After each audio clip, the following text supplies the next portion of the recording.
We'll call to order the meeting of the Haverford Township Zoning Hearing Board of Thursday, December 5, 2019. Present at the front table here to my far right, Margie Buchanan from the Codes Office, Kelly Kirk, Codes Director. I give you the title anyway, Kel. Ken Richardson, a voting member. To my right, Bill Rhodes, a voting member. My far left, Jessica Vitale, a voting member. Next to Jessica is Ed McGargy, a voting member. To my immediate left, Luke Clark, our solicitor. My name's Robert Kane. Kenny, before we begin, would you lead us in the pledge? Please rise with me. Allegiance to the flag of the United States of America and to the republic for which it stands, one nation, under God, indivisible, with liberty and justice for all. All right. We have one decision, two continued cases, and three new cases on the agenda this evening. We'll do the decision first. Minutes. Yeah, minutes. Go ahead, Ed, make your motion. Yes, Mr. Chairman, I have minutes that were distributed on November 21st, for the November 21st meeting in 2019. Since they were distributed, I make a motion that they be approved as distributed. Second. All in favor? Aye. Aye. Opposed? Okay. Up, one abstention. 4 yes, one abstention. Ken, you're doing the decision. The decision is regarding case Z19-30, CMC Havertown LP, owners of the Crossbar, 2225 East Darby Road, Havertown, PA, DC folio number 2203-0073200, who seek a variance to allow the construction of a 14-foot by 20-foot, one-story rear addition for the expansion of the small kitchen facilities that will encroach into the minimum side yard setback and increase the existing non-conforming building coverage by 11%. Property is zoned C3 and located in the 3rd Ward. Ken, would you please take that decision? Yes, Mr. Chair.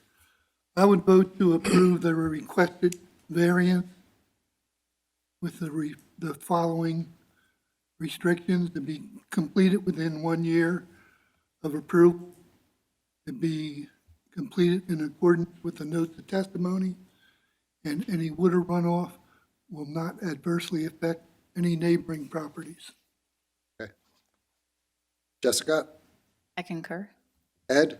I vote against because I don't believe that the hardship standards were satisfied. Okay. I vote yes. Bill? I didn't have a chance to read the transcript, so I have to abstain on Okay, so that application's approved, 3-1 with one abstention. Our first continued case this evening will be case Z19-21, Scott and Lindsay Rockers, owners of 2019 Oakmont Avenue, Havertown, PA, DC folio number 2203-0169900, who seek a variance from the provisions of section 182-206C6A to allow the construction of a 476 square foot addition and a 40 square foot ADA ramp that will encroach into the required 8-foot side yard setback by 20 feet. No, side yard setback and the 20-foot side yard aggregate total, and a variance from the provisions of section 182-206C5A to encroach into the required 30-foot front yard setback. Property is zoned R4 and located in the 3rd Ward. Roll call. Good morning, or good evening. Thank you for having us present again tonight. My understanding of tonight's hearing is that the board wanted to hear testimony from the contractor who prepared estimates in order to allow them to consider those estimates of the cost of remodeling the property. Well, you moved for the admission of your exhibits, and Mr. Mezzanotte objected to 3 of the exhibits and wanted the builder or the person who prepared the exhibits to come in so they could authenticate them and he could cross-examine them. And we withheld ruling on the objection to the admission of those exhibits and had the understanding that you were going to come in tonight with the builder or the person that prepared the exhibits. Yes, and I have. So rather than it being a board request, we're trying to have a complete record, so Sure. go ahead. At this point, I would like to call Matt Papa to testify.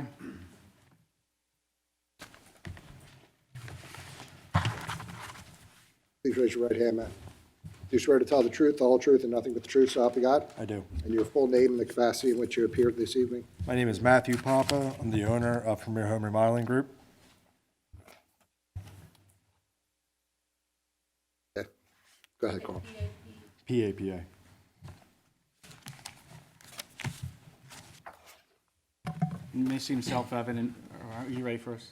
Yes, go ahead. It may seem self-evident, but could you explain what Premier Home Remodeling Group does? We are an interior home remodeling company. We mainly focus on mostly interior renovations, additions, anything of this sort of difficult nature where we do structural manipulation, of anything of that sort. And how long have you been doing that? I've been in business myself for 5 years, but I've been doing construction work since I was 14, so 18 years now. And as part of your work, did you come to meet Lindsay Rockers? I have. And what was the circumstances? They called me up asking me to review a set of plans on an addition that they plan on building for their son. I came out to their home. They showed me what they had in mind, and they asked me to prepare an estimate based upon, the set of drawings that they were provide to me. I'm going to point your attention to what was marked as applicants 13. Have you seen that before? I have. And is that the set of plans that you based your estimate off of? It is. Okay. And what direction on the house does that set of plans propose the addition? To be on the right side of the house. Okay. And did you provide an estimate as to the cost? I did. Now, what assumptions did you make when you were preparing that estimate? So I took these drawings for what they were as, it's a basic layout, this is our idea, this is what we would like to do to our home. So I took these, I marinated on them, based on their wants and needs of just being able to make this home comfortable for their son. I kind of went off the bare minimum, not having a full set of drawings in front of me. Obviously, a full set of drawings would present, connection points to the home, different foundation plans, roofing plans, and other things that would be more information. But based upon my experience in the field, doing this for a living every day, I was able to come up with an estimate based upon their wants and needs, the bare minimum, not assuming that they wanted any upgraded cabinets, Brazilian cherry hardwoods. I just went off the bare minimum of, to make it comfortable for their son. So when you may say bare minimum, you mean the standard furnishings? Of course, yeah. I mean, granite countertops, standard hardwood floors. Nice, but nothing, extraordinary. And I'm going to point your attention to what's been marked as applicants 15. And can you identify what that is? Where? I'm sorry. This- This is the beginning of my proposal. And is that proposal for the side addition you just described? It is And what cost estimate did you provide for that? $105,000. And if the board approves the application today and, pending permit approvals, is that the price that you would charge to build the project? Absolutely. Now, I'm going to turn your attention, were you asked to evaluate any other alternatives? I was. And what was the nature of the alternative that you considered? I was presented an alternative that had a side addition added onto the house as well as a rear addition. So essentially two different structures being attached to the house. Okay, and when you evaluated that proposal, what assumptions did you make? The first thing that jumped to my attention was the location of the ADA bathroom of where they would like to present the bedroom in the front of the house. Before we get into the details of the proposal, my question was more as to the style and the furnishings of the proposal. Okay. What assumptions did you make? Same thing, keep it the same furnishings, same building materials that I would use in the estimate I provided before. Okay. So, turning your attention to what is marked as Exhibit A16 in the book, can you identify what that is? This is another one of my proposals for the addendum that was received to me for a new building plan And so, and that's the one that has the side and rear. and rear additions? Correct. And were you able to come up with a cost estimate for that? I was. And what was the cost estimate for that? $141,900. And that's significantly more than the cost estimate for the original proposal. It is. Can you explain what the nature is of why that's more expensive? There was a few things that were major concerns to me. Mainly, I was able to establish and determine that there's more lineal footage of footings that need to be done. You got to tie these footings into the house in two different places, one in the rear, one in the side. When building the side addition, you now have to tie that roof structure into the side of the house. When you build the rear addition, you now have to tie that roof structure into the house. They have an existing deck that needs to be demoed. They have a patio that's existing that needs to be demoed, both of those of which now need to be rebuilt. So footings for the deck, wood, assuming that they were using pressure-treated lumber, no AZAC or PVC, any of that sort. The patio, just a simple 8-foot by 8-foot patio. Also, the difficulty of this, it's my understanding that this whole house would, in order to do this, would have to be done in the 2 phases if the family still wants to live in this house comfortably. And it's going to take a lot longer, and it's going to be, the whole house is going to be opened up at once if we do it all at once. They're not going to be able to live there. The son won't be able to live there. So if we have to do it in 2 phases, there is an additional cost. There is more difficulties with the framing. You would have to demo more of the exterior of the house in order to add additional siding. So if you're looking at exhibit, which exhibit is this? A2, essentially you're building a square box that's attached to a house. If you were to go off of this plan that was presented to me, you have to build the square box on the side of the house, and now you have to build another structure on the rear of the house and tie them all together. So it does present its own slew of issues and concerns with that. I took into consideration some of the plumbing. I noticed that they want to put an ADA toilet in the front of the house, which I was speaking before. The pre-existing conditions are that bedroom would be on a concrete slab. So my licensed plumber would have to come in, dig up a slab, dig down below, run piping all over the other side of the house. And then it leaves a bedroom that would not be able to fit. I would have to build a closet, and I don't understand how I'd be able to build a bedroom there. But based off of everything I reviewed through this, that's how I was able to come up with my number.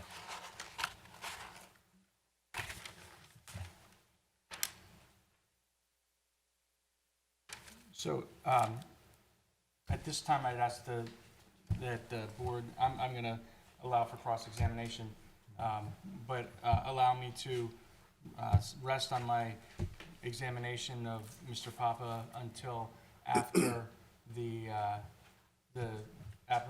protestant's presentation, because we have no idea what they're going to say. So I may want to recall him. Absolutely. So at this point, we're going to answer some questions. Sure, go ahead. John, go ahead. How are you? Good, how are you? My name's John. Yeah, pleasure to meet you. Sure, go right ahead. Sure. First of all, can you help me out, Mr. Papa? You had said that you have 5 years in your own, Owning my own business, correct. and so, how old are you? 32. Okay, so did you work, Yeah, I'm second generation contractor. Arlene is going to beg you to let you finish your answer, and that way she won't have to try to get 2 of us at the same time, okay? Apologize. All right, it's all right. So just to repeat my question so the record's clear, before you started your own business, and I assume that's Premier, Yes, did you work otherwise in the construction work field? correct. And what was that work? I'm a second generation contractor, and I've also done consulting work with a structural steel company out of New Jersey. I've project managed in projects. I've worked alongside companies such as KHS&S, Massic Construction, Network, KHS&S, Massic Construction, and Network Construction out of Atlantic City, New Jersey. I've been involved in projects at the Borgata, Harrah's. I do my own personal flips in Delaware County. I've worked for my father for years. I've worked for my uncle for years. I've been essentially being paid for construction work since I was legally able to work. So I've been doing this for essentially my whole entire life. Thanks. And so, dealing particularly with these estimates that you produced, can I ask you, am I correct that you based those estimates first with the estimate that related to the rockers design on the 10-page exhibit that has already been marked that reflected the architectural plans prepared by the rockers architect? The exhibit A2 that was presented to me, correct? Yeah, it's marked as A13. Oh, it's this one, correct? Yeah, there's Yes. Mr. Papa, I'm trying just to clarify, what you had available to you by way of paperwork when you did your estimates. So there's been marked an exhibit, which is the Rockers exhibit. I think it was exhibits A1 through 10, and then I think it got remarked as exhibit A14 or A13. But in any event, it was a 10-page exhibit. It's A13. Okay. Is that, yeah. 14 is a medical letter. So with that in mind, just so that we're working from the same foundation, Yes. Just want to confirm that we're on the same page so we can discuss this thing. This is the one, correct? This is just the one I marked. I apologize. This is the one, correct? Right? I just want to confirm that this is the one you're speaking of, so we're on the same page. This is it, correct? For the, For the rock, that's the one I originally did, and this is their set of drawings, correct? yes. Yes. Okay, that's fine, yep. and then apart from that set of drawings that was prepared by the Rockers architect that's been marked as an exhibit already, did you have any other paperwork that you relied upon or referred to with respect to this proposed design? That might be a set of specifications, any other product list, any other paperwork that reflected any of the detail of the design. No, you mean a spec sheet or, no, none of that nature. So in terms of doing the estimate on the Rockers design, essentially what you had to work from was the exhibit that's been marked as A13, correct? Correct. And then with respect to the alternate design that you prepared, my understanding is that you had one rough drawing that you used as a reference point for the detail of that design. Is that correct? And then subsequently to that, 2 other addendums? So you prepared what is Exhibit 16, which is your, have that,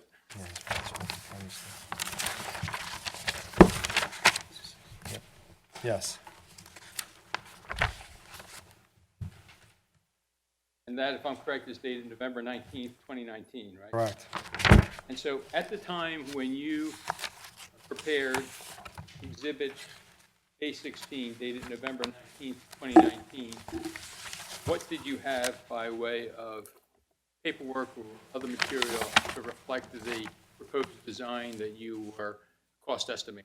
I had a sketch based upon, of a new presented, I would call it, I guess, a new method of how to complete what they were trying to achieve. I had a sketch, and based off that sketch and the way they wanted to lay out the house, I was able to determine from there. And am I correct? I'm going to show you what I will mark as Penny 3.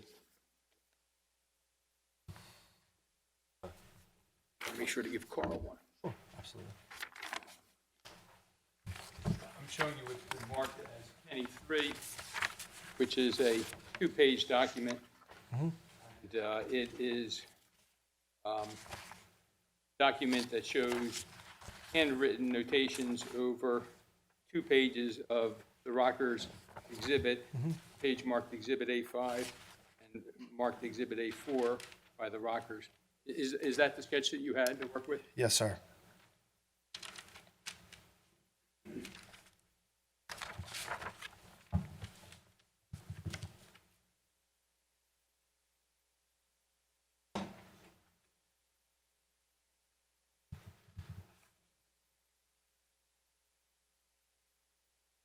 This is Kenny 3, right?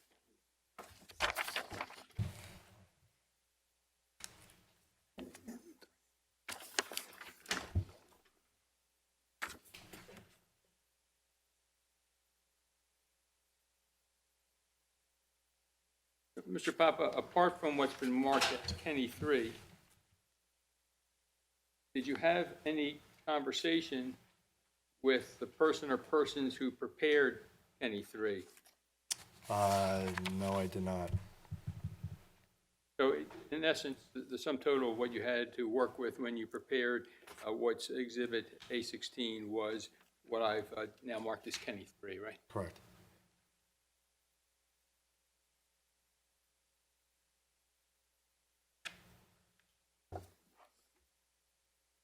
Let's talk about the preparation of what was marked as A15, which is your estimate of Rocker's design of their proposed addition. As a starting point, you've been talking, I think, about Rocker's design as being just a side addition. Am I understanding you correctly? Correct. And may I ask you please to refer to what is marked for Exhibit A14, then look specifically at the page that's marked, it's the second page, I believe, of the exhibit, marked Exhibit A2. Can you get there? One second.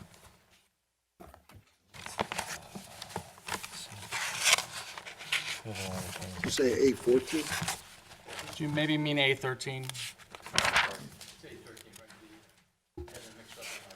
A13, Yes. and I'm referring to the second page, which has on the upper right hand, the words Exhibit A2.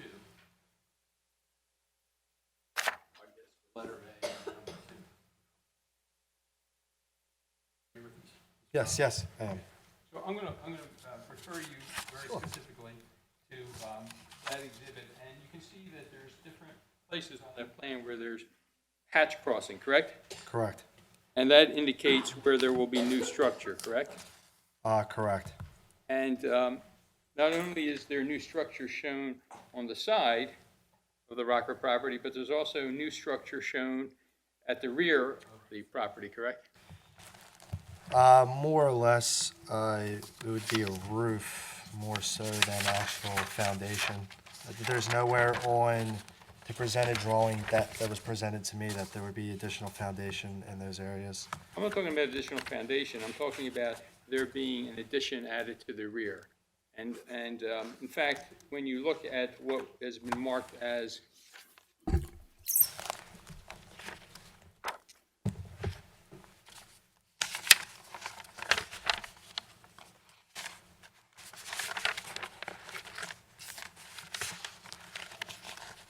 it's still Exhibit A13, and it's the page within that exhibit that has wording Exhibit A-4 at the top.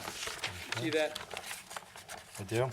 And so that shows the The ramp. a proposed first floor addition, correct? Okay, yep. And so what we have there is the portion that was shown on page A2 in cross-hatching at the rear of the house, shown as part of the expanded kitchen, right? Are you speaking of this proposed ADA ramp, to be No. specific? Or are you speaking to the thing above it that would be part of the modified roof structure? Please, I just want you to clarify a few things. Please point. So, you hear me? So I'm talking Okay, about that yes. hatched area. Yep. Right, that's at the rear of the house. And you see that, correct? Correct. And then when you refer to the page that's marked Exhibit A4, which is part of Exhibit A13, Okay. you see that that is part of the expanded kitchen, correct? It's not showing me. Okay, yes. And you can see that because you can see the way the deck is intruded into on the page that's marked Exhibit A2 with the hatch marking, and then that same corner is shown on Exhibit A4, correct? Okay, yep. So we have, in addition to a side addition with rocker proposed, we do have a rear addition as well. And it's also correct to say that there's an additional construction to be placed at the front of the house, right by the porch, correct? Correct. So with the rocker addition, they have essentially from three sides of the house, some addition being placed on the property, correct? Correct.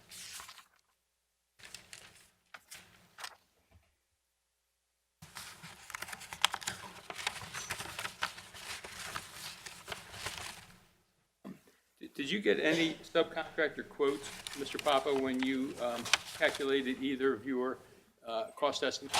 There was no mechanical drawings presented to me or an electrical diagram presented to me. I was able to base those quotes off of being in the industry, field experience, owning my own business, and the estimates I've received over the past however many years for this amount of work to be done. Considering I buy and sell my own investment properties, and I do additions and renovations all the time, I have a pretty solid knowledge of what it costs to rough in certain things. So I'm right, you didn't get any subcontractor quotes, No, correct? That's correct. correct. And in terms of the calculation of the estimated amounts, I see that in your exhibits, you didn't break out that gross number in either of the estimates, is that correct? No, I do not.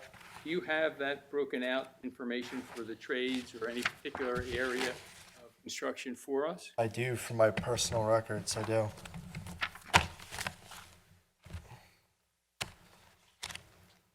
Does that have to be submitted? No, I'm just saying. I do, no, I do. But that's not part of your quote, correct? No, it is not.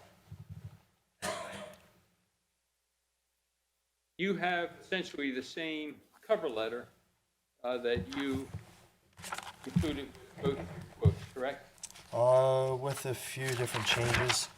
Yeah, but essentially it's the same cover letter, but with couple different things. So in both of your cover letters, you wrote, mind you, this is only an estimate, as I can't evaluate any further based on preliminary layout/drawings given to me. Things such as connection points for the addition, footing details, structural supports, mechanical drawings, and finishes could reflect a price change in each estimate. That is correct. And that's in the cover letter for both your quotes, That correct? is correct. And that's accurate information? Absolutely, too, correct? 100%, yep. So, in your mind, what you have produced here wasn't a final estimate because you actually need more information to know exactly what it's going to cost to run, correct? Well, that's why it is an estimate, correct. Like I said, based upon with more information that I would need, correct. And how would you get information on footing details? From an architect, or how do I personally get information on footing details? There's, In this particular instance, Okay. if you wanted to have footing details so you could refine your estimate, how would you get those? I would need them from an architect. But you didn't contact the Rockers architect for those details, correct? No, I assumed off of previous drawings I've had in the past on larger structures that have sat on larger foundations and what I've paid and what I've had done in the past. That's how I was able to establish the price. But you wouldn't rely on that for a final quote, correct? No, because it's not from the architect. It actually might shrink, actually. Go up. Or do I? And similarly, how would you get information on structural supports? It would have to come from an architect. And as far as mechanical drawings, how would you get that additional information? It would either be from a mechanical contractor or an architect. And when you talk about finishes, what are we talking about? We're talking, sinks, faucets. We talk about some of the flooring, the cabinets, just stuff to finish the house. So, as a victim of this in the past, when you're doing a kitchen upgrade, that's where some of the real expense can lie, is it not? Absolutely. And you didn't have that information in this instance. No, I assumed the same cabinets for both kitchens, a builder's grade cabinet. I kept it very simple, 36-inch, tall wall cabinets. I assumed the same kitchen for both houses. Apart from what we've just discussed, what's not accounted for in your bids, or your estimates, rather? You might just give me 1 second to review my notes.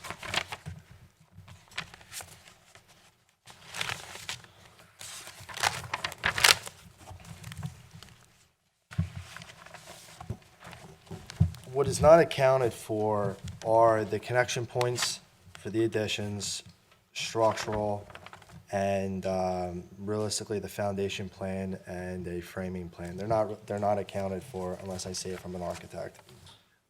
Did you account in your estimate for the cost of the Rockers design, what it will cost for them to dig up, remove the existing driveway and to move the driveway to the other side of the house? Yep. I did. You included that. I did. Where's that called out in your estimate? Is Exhibit 15, A15. Wait, I'm sorry. They're talking the driveway in front of the house, right? The driveway to the Rockers house, I which is was currently, under my assumption, there was no driveway being moved. I was just basically fixating on the actual inside of the structure. I'm sorry, I apologize. I did not take into account for the driveway. neither its removal nor its substitute replacement, correct? No, That's correct, right? correct. And additionally, you did not include, I don't believe, in your estimate, any cost item for the ramp or the lift. That's correct, isn't it? The ramp on the side of the house? Yes. No, I did not. And you didn't make any provision in your estimate for a mechanical lift, correct? There was nothing spec'd out in either drawings for it. So, yeah, I mean, there's not enough information to provide it on either estimate. It just says mechanical lift. Until there's further details on the lift, there can't even be a price on either estimate. What did you assume as your overhead and profit on the cost estimate? I don't think I'm privy to, do I need to release that information? And I choose not to reveal that information. Well, Is the board going to require to tell them how much I'm going to make on an addition? Yeah, No, this is, I feel like I Hold on. refuse to answer that. I mean, I wouldn't recommend That's, forcing that information. no. let me ask you this, Rob, and maybe this will be gentler. Do you have a provision in there that accounts, without being specific, that accounts for your profit and your overhead? Absolutely. And without, again, being specific, would you consider it in what would be the range of normal for a estimated on a job like this? Fair. I would say it was fair, based upon the situation for the family. This isn't a project I'm really looking to hit a home run or a money grab from anybody. There is a little bit of moral factor in this, so I feel that my profit in this was fair.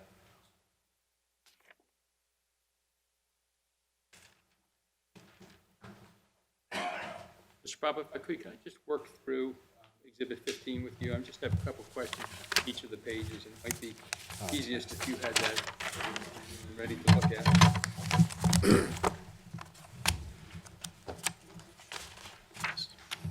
Just go ahead. All set? Mr. Yep, Papa, do you you're have good. that? Yep. Okay. And so I'm referring to your estimate that is Exhibit A15, and it's the second page. And on that second page, there's a heading that's called framing. Yep. And I'm looking specifically at item 3. It says, supply and install 16 windows. Do you see that? Yep. Where did you get the information that there would be 16 windows? I believe off the rough sketch. Where is that sketch? Where's that sketch?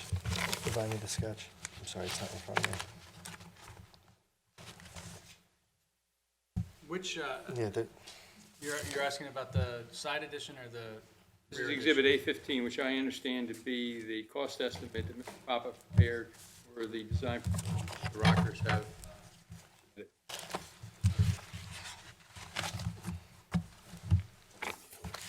is for the rockers. Yep, go ahead. Go ahead. Do you remember my question? Where did I come up with 16 windows? Yes. So, I think we were all in agreement that in the office, those windows would be replaced. The window on the side of the foyer, the side of the hall, the double hungs by the kitchen, one in the back, and then the double hung over there. And then, on the second floor, the 1, 2, 3, and the 3, windows there. Let me help you. One of the things that's been of interest, of course, to my client is what the facade that would face the Kenny property would have by way of windows, et cetera. So did you account for windows that would be on the facade that would be facing the Kenny property? I'm sorry. Kenny property would be this way, correct? Yes. I'm sorry, ask that question one more time? Yes, did you identify windows that would be on the facade of the side of the addition that would be facing the Kenny property? I Yes. would just ask, Yeah, on the right side, yeah. yeah, you haven't identified that he understands which side the Kennedys live on. Yeah, I mean, Sorry. the Kennys live on the, if I'm looking at the drawings to the right-hand side, correct? Correct. Go ahead. Sorry, I did not realize you didn't realize where the. That's okay, go ahead. Go ahead. So with that being understood, can you tell us what kind of window arrangement or the number of windows that are going to be on that facade in accordance with your estimate? 2, 3, 4, 5, 6. 2,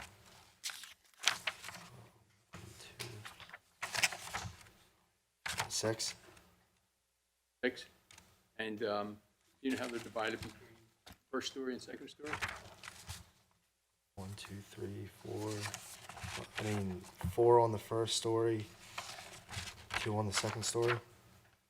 And can you tell me what the size of those are expected to be? Just standard egress windows. I mean, it doesn't have to be specific. If it's a bedroom, I would go with an egress window. And in that corridor open to blow, just your standard double hung windows. Just a standard double hung window. Anything with egress. There's no picture window or anything of that order? Nope, just your standard double hungs.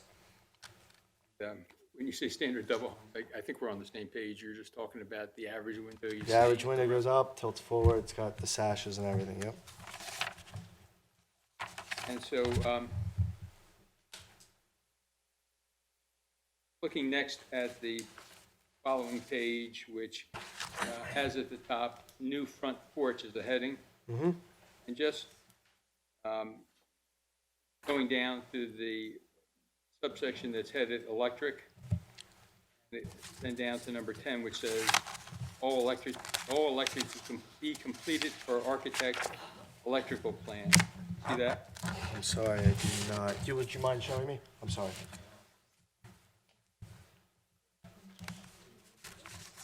Yeah, my, I'm sorry. I'm bouncing back and forth.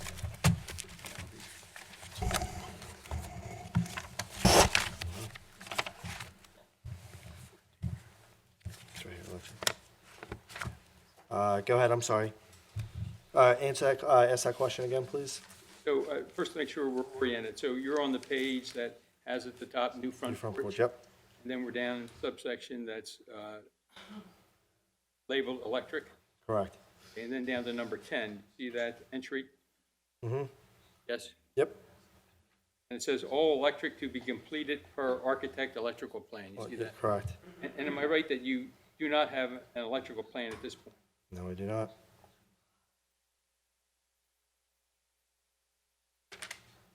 But the number I used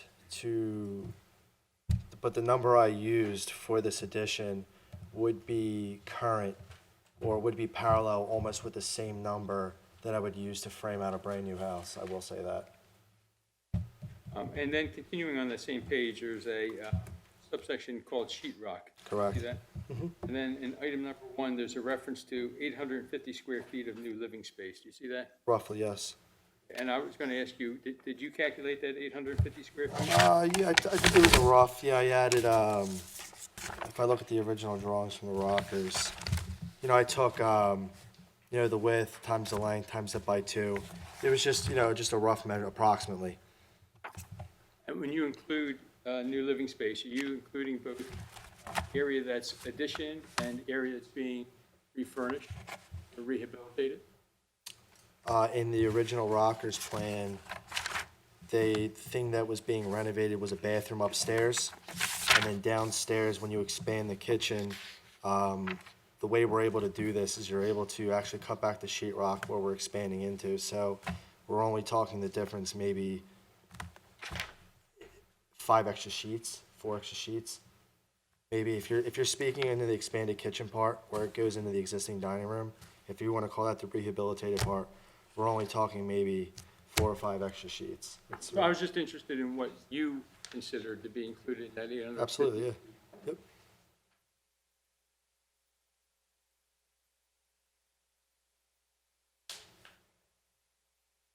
And so the answer is, did you consider Yeah. both the new space as well as the rehabilitated space? Yep. And then you came up with 850 square feet of space? I came up with 850 square feet of the space for the addition, and then, if I had to put in 4 extra sheets of sheetrock because we damaged where the old kitchen was on the ceiling or maybe the walls, I'd be willing to eat that cost. It's only 4 sheets of sheetrock. It's not, I'm basing off of the addition, correct? So now turning to what is marked as Exhibit A16, which is your estimate of an alternate proposal.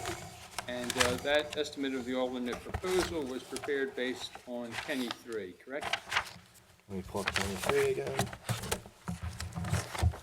Yep, go ahead.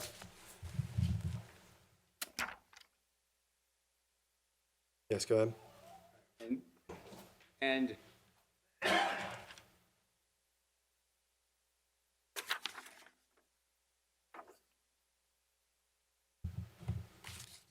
did you do any calculation based on Kenny 3? I did. Because as it stands, Kenny 3 doesn't have any calculations on it that relate to the improvements that are shown superimposed on the Rockers exhibits A4, A5, right? I believe I wrote for approximately 1,000 square feet of new living space. Well, it's interesting you say that. How did you come up with that 1,000 square feet of? Because there's a bedroom in the front that you are redoing this hallway, and then it wraps around to this addition that you're putting on the back. So if I was to take a ruler and I was to scale it down, not, perfect, but to my best of my abilities, and I was able to do my calculations based on an architect ruler, I was able to determine those measurements. So if you're wrong, and the actual area of new space is only 633 square feet, that would have an impact on the accuracy of your estimate. No, yeah, I was gonna say, based on what measurements? I'm just asking, If you were able to give me, for example, if you were able to tell me that this hallway was exactly 3 feet, and you were able to tell me that this back structure only here is only 8 feet by 22 feet, and I think it's 12 feet by 22 feet. I could argue square footages all day, but Well, let me ask you this. When you came up with your cost estimate, I have to assume that it was based in part on the area that you would be constructing. Isn't that fair to say? absolutely, and I'm assuming that based on these drawings and the scale, that the area that's going to be built according to Kenny 3 is going to be larger than what you think it is. I'm not saying I think it is, and there may be other evidence from other witnesses. Okay. But the critical thing is, as this plan was given to you, it did not have any dimensions on it for the work that was proposed. No, it did not. Different than the work proposed by the Rockers, correct? No, it did not. And you've made a calculation and judgment, and that calculation and judgment was that there's about 1,000 square feet Approximately, yes. of new area? Of new living space that needs sheetrock. Well, I mean, we talked about this already. Does that include area that's being rehabbed? Well, that's going to include the area now that we're blowing out the back of the house and any disturbed area from that. That's going to include all of that, the ceilings to that, the sidewalls to that, and then the same thing upstairs. If you blow out, we have a new hallway and a whole new second floor to that and the ceiling to that, yes. You get my point. Right, yeah, I see where you're going with this. Again, I think we should talk one at a time.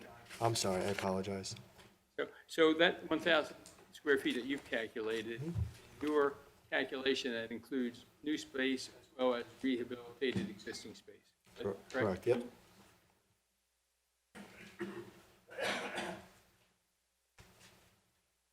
Did you consult with anybody else to come up with that number of 1,000 square feet? No, I did not.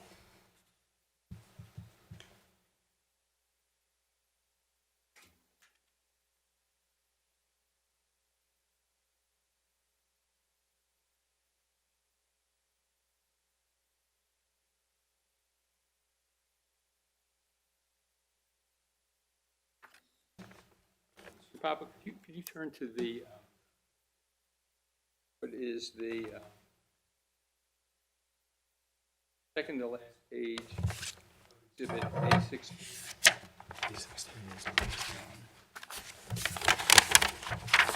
Okay, go ahead.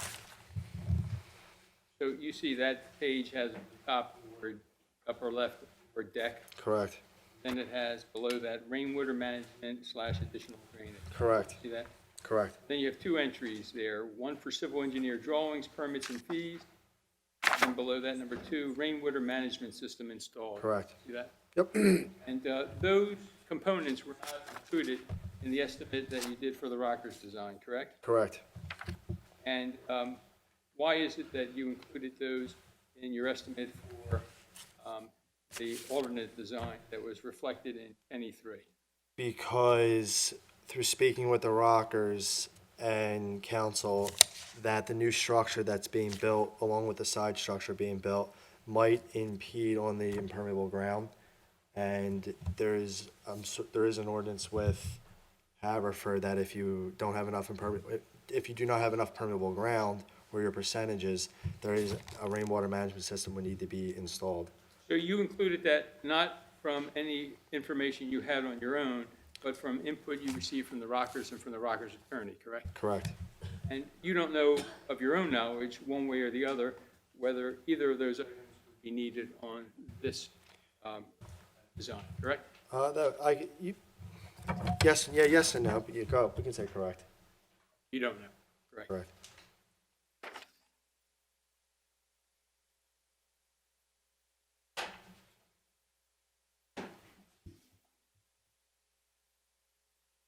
Mr. Papa, do you happen to know what your price per square foot of your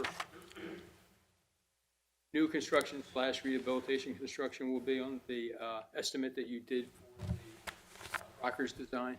Approximately $125 a square foot. That's what it came out to be. It was just a fluke that way, but yeah, it came out to roughly $125 a square foot. And what was your per square foot cost or component for the estimate you did for the alternate design? The alternate design was more complex and it was more innovative. That's why there isn't an exact, that wasn't done by square footage. That was based upon what was presented to me and the complexity of that. So if I was to add, I mean, that price that wasn't come up, there's really no square footage. That came up strictly based upon the complexity of it and, you know, the what-ifs and the possibilities I might run into along the way. So a different technique than There you was, used. there was absolutely a different technique to it, yes. And you can't tell us today what your price per square foot is? I mean, if you want to give me a few minutes, I could add it up to, you know, on a calculator. Mr. Papa, please, I have to ask you to let me finish my question so that the record gets my question and your answer, okay? Is that all right? Good. Yeah. And so, so as things stand now, Mr. Papa, as you're here helping us out, do you know what the price per square foot of new space / rehabilitation space would be for the design that was identified on what has been marked as Kenny 3? Can I figure it out? Do you know now? Just Not off the top of my head. No, I do not.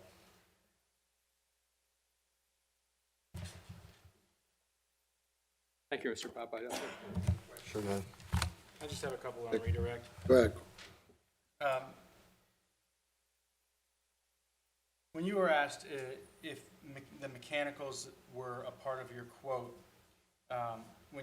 did you mean that the mechanicals, that you didn't consider the mechanicals and that's an additional expense that you'd have to add? Or did you mean that was not listed specifically out in the quote that you provided? No, I had an assumption of what the mechanicals would cost based upon my experience.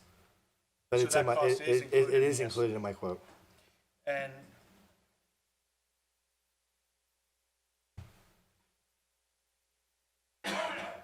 now, when you were asked about the driveway and the lift, would the cost of doing the driveway be any different for the Rockers preliminary plan or for the revised rear addition plan?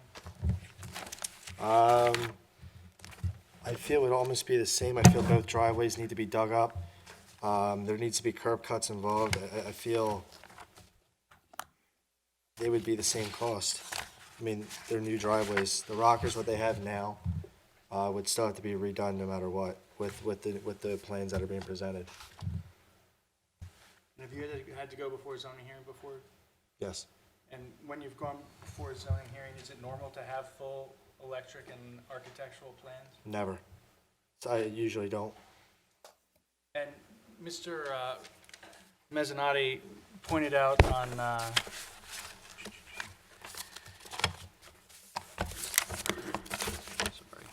A2 of, or on page 2 of A13, that there's a disturbance on the left side of the house, opposite the Kenny's property. Does the plan spell out in words what that disturbance is? No, it does not. Right up. I'll go here. Right, this skinny one here next to the driveway. It says proposed ADA ramp, and then the other hash marks does not.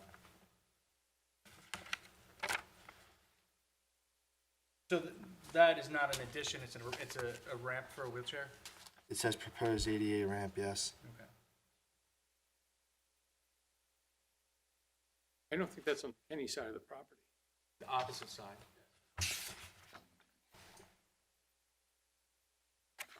That's all I have on redirect. Mr. Papa, Go ahead. on the business of the driveway, are you aware that there is a thought that an alternate plan would not require? Object, there's no foundation for this thought. Let me ask you this. On what basis did you determine that the plan reflected in Rocker, in what's been marked as Kenny 3, contemplated removal of the driveway that exists?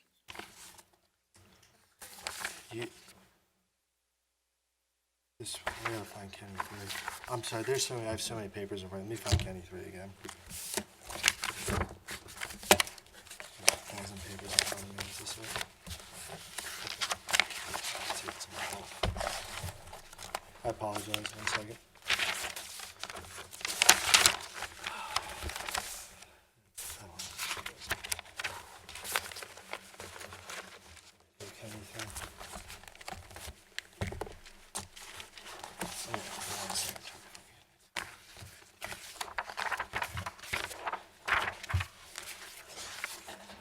lose it? Do you have an additional copy? Yeah, I have so many papers up. Oh, yeah, I think I might have found it. Here it is. Yep, I probably have it. Go ahead. So my question for you, Mr. Papa, was there anything that was shown on what's been marked as Kenny 3, which is the exhibit that you say depicts the alternate design that you provided a cost estimate for in Exhibit A16?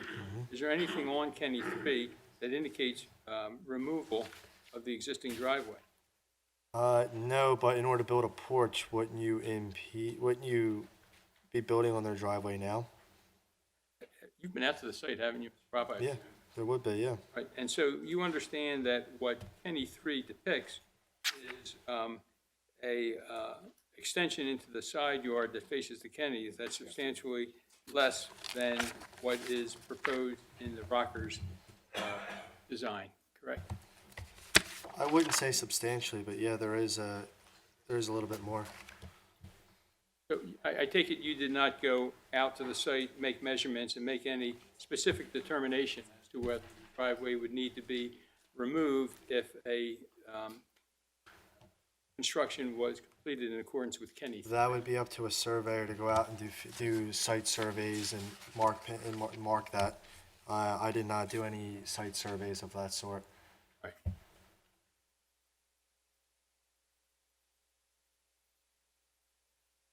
And so, in Kenny 3, the estimate you did for Kenny 3, you didn't make provision for the cost of removing and relocating the driveway.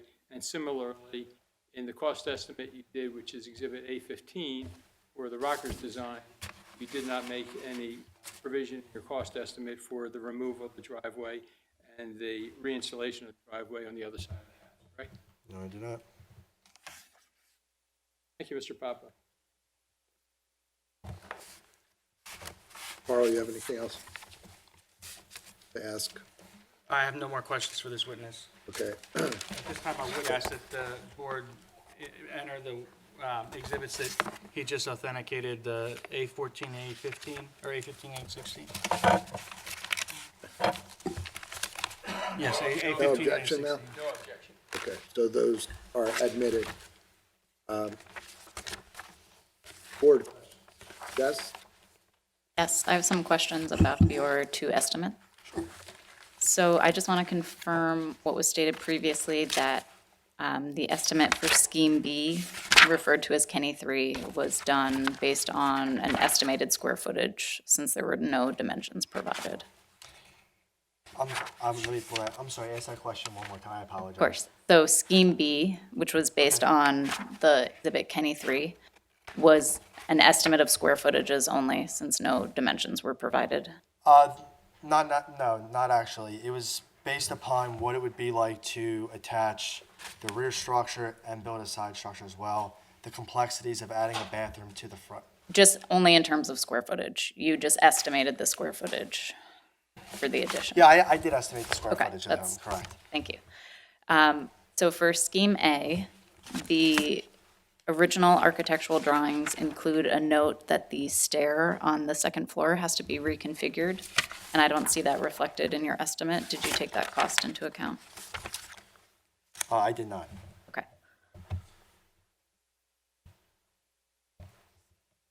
Okay, and then Exhibit Kenny 3, based on the sketch, it appears as though the back addition is set back slightly from the corridor that's being added to the side of the house. I'm sorry, ask that question one more time. Sure. The rear addition of Scheme B, Kenny 3, Yes. appears to be offset from the corridor that's being built to the side of the house. Is that the way that you priced it? I did. Okay. So, as we previously established, Scheme A has 16 windows that were priced out. And I was curious, Scheme B has 21 windows priced, what you used to determine that difference? On Scheme B, I counted, if you would give me one moment, I want to pull this up. On Scheme B, I counted, where it says bedroom and bathroom, I counted all the windows around there. If you were to have a hallway here on the side, I would assume that you would have to have some sort of windows in that hallway as demonstrated with the rockers. I would say, hey, if you have this long hallway, a long dark hallway with no windows, so I assume there would be some windows there. And then going upstairs, you would have to have, unless they plan on putting a box on the back of their house with no windows, you would assume that there would be, 2 windows on the one side, maybe 2 windows on the back, 2 windows on the side. If you would like to, I could probably, if you give me a second, I can mark out every window in a drawing and submit it to you guys. No, that's okay. Okay. Okay, going back to scheme B. On the first page, the overview page, under siding, I'm sorry, scheme B. All right, 1 second.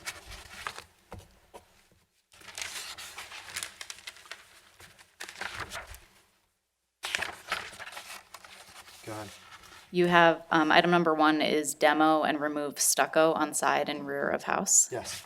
Scheme A did not include a line item to demo and remove stucco on the side of the house, and I wanted to confirm that was included. Because you could frame in front of that stucco, and then you could build a structure. You could essentially frame over that stucco on that little square there. On the full side of the house, you would just be framing over the Just stucco. frame over the stucco, yeah. You have the room to do it. So why would you not do that on the side of the house for scheme B? On the back. Not on the back, but on the side, because it would be the same condition. On scheme B. On scope B, I have demo and remove stucco on the side and rear of the house. I mean, if you would like, I can add a dollar amount. You could deduct from my estimate. 2 guys, 2 laborers. You could deduct 500 if you would like. To remove that stucco if you would like. If you want me to put a dollar amount to it. Okay. And then another difference I spotted, scheme B is showing a new 200 amp service panel. Yep. And scheme A only has a 100 amp service panel. Because based on when I was at the home, they have a newer panel that has a lot of room in the box that you could probably branch a new sub panel off of and be able to run these European air conditioners that I suggested would work based upon my experience. Now, scheme B, I don't see how you could heat and cool these 2 separate parts of the house without adding 2 zones. So that would be 2 full HVAC systems. Based on my professional opinion, that would 100% require a panel upgrade. There's just not enough amperage in that panel to be able to support both those systems. So the mini units that you were talking about using in scheme A, would those be like wall-mounted Mitsubishi type small units? European air conditioners. They don't really take much amperage. And were you assuming, where were you assuming those were located in scheme A? Let me pull that up. I can demonstrate that for you. If you look on Exhibit A4, I'll show the panel right here. Oh, point. Like I said, this was a rough from an estimate standpoint. I was suggesting somewhere maybe 1 in the hallway here, Okay, and then on the 2nd floor, I was suggesting 1 in the proposed bedroom, 1 in the corridor. I mean, they can be tiny. The corridor is small, and so is the bedroom.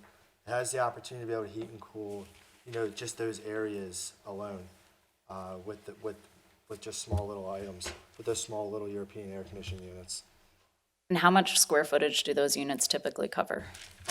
They range. I mean, you can get ones that you could put 2 in this room and heat the whole and cool the whole room.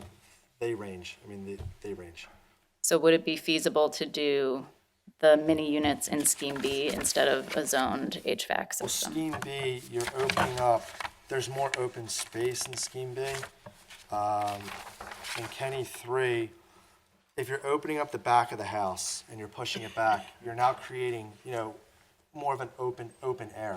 So you have an HVAC system that is already cooling this part of the house. So if you're opening up the back wall, now you have this dead space, and I don't see how you're essentially going to be working against one another. You're going to have a mini air conditioner in the same space that you have your other HVAC. Anybody would recommend putting a full zone for that rear structure. I mean, from my experience in the past, HVAC companies recommend a full zone for that rear structure. Okay. Because of what it is, and then for the side unit as well. And there is existing cooling in the house. Yes.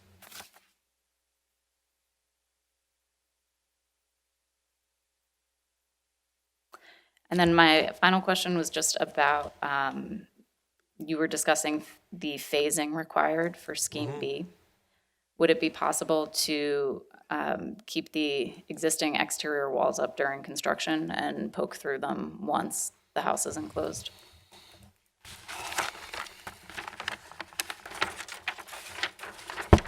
No, it wouldn't, because upstairs, I need to get into I need to get into that structure. I need to get into the upstairs space, so you have to poke through in order to work on it. So if you want to go and install windows, my guys aren't going to climb up ladders to get in through that structure, to work on that unit. You have to go in through this part of the house in order to build it.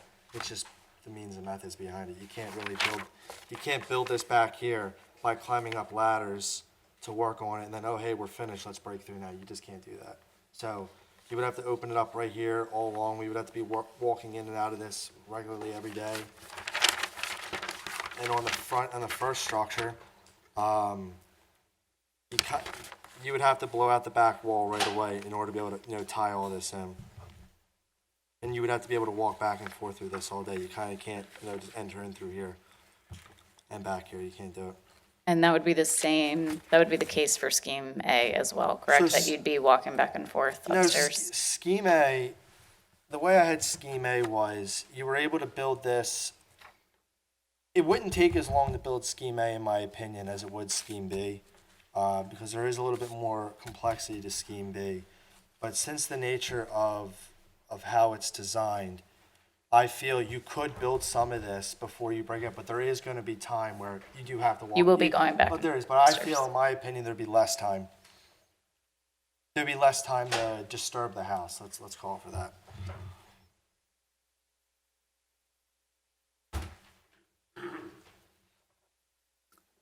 I have no further questions.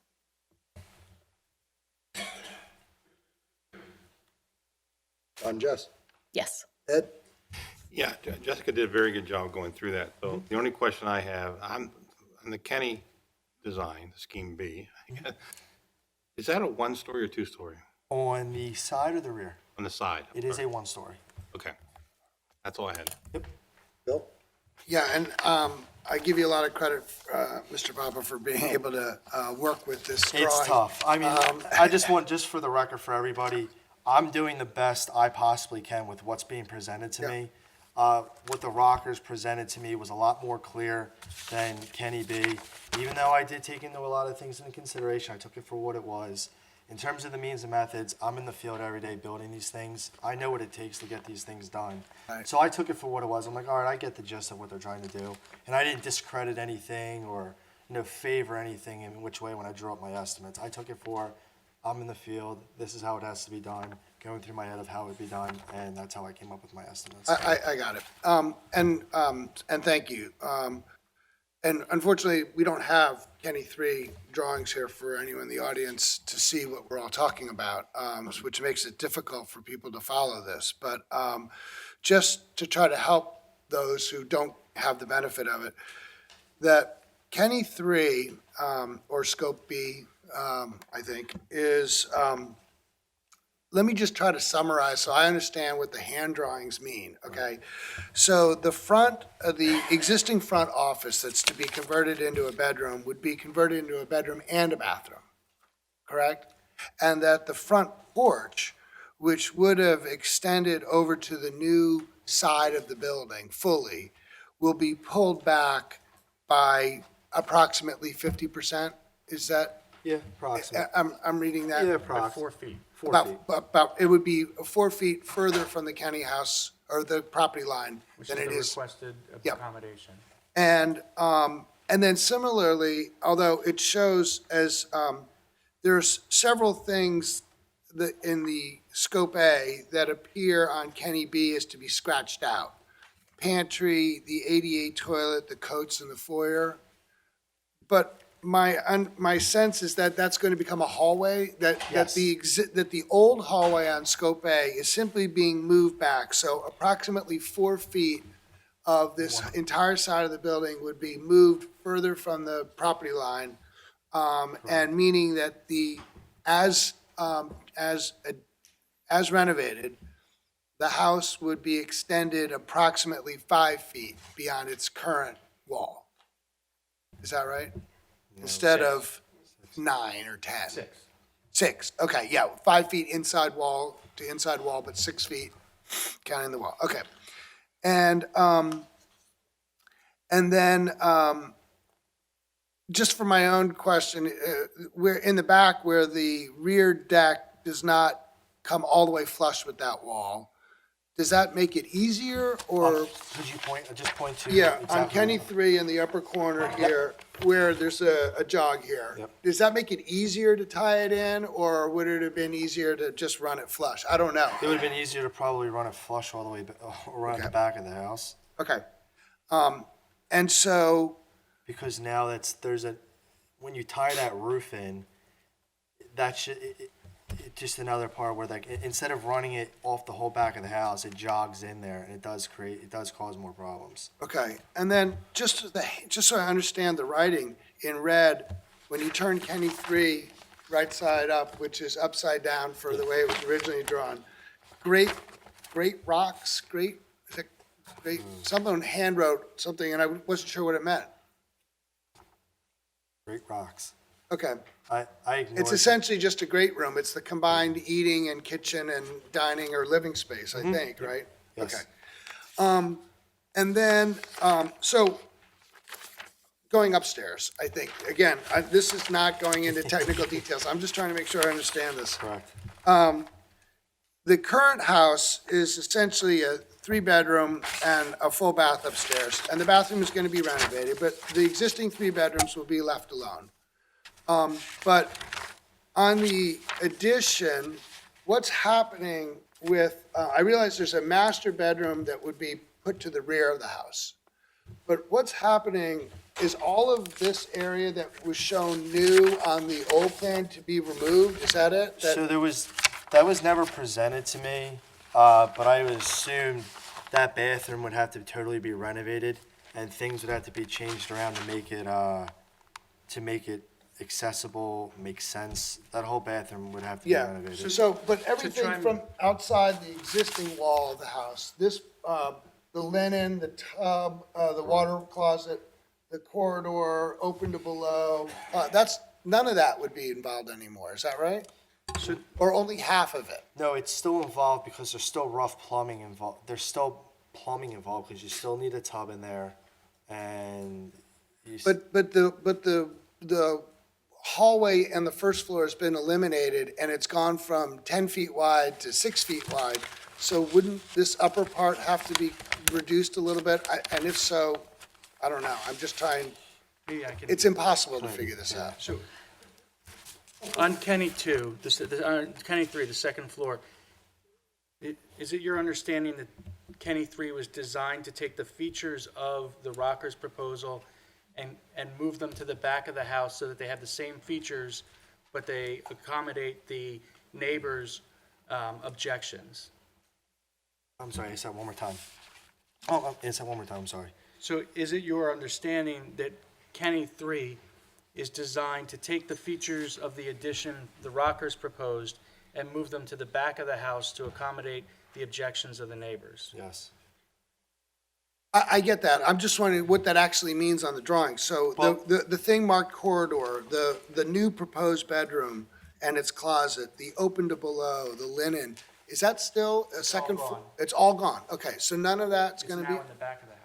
But right, okay. may I? Yeah, go ahead. One thing that does need to be considered is that even though that's being taken away, it is being added to the first floor. So there's still a tub involved, there's still gonna be a linen closet involved. What they're presenting to you on Kenny 3, on the first floor, as vague as it is, you see a rectangle with no layout, nothing on it. It says bedroom and bathroom.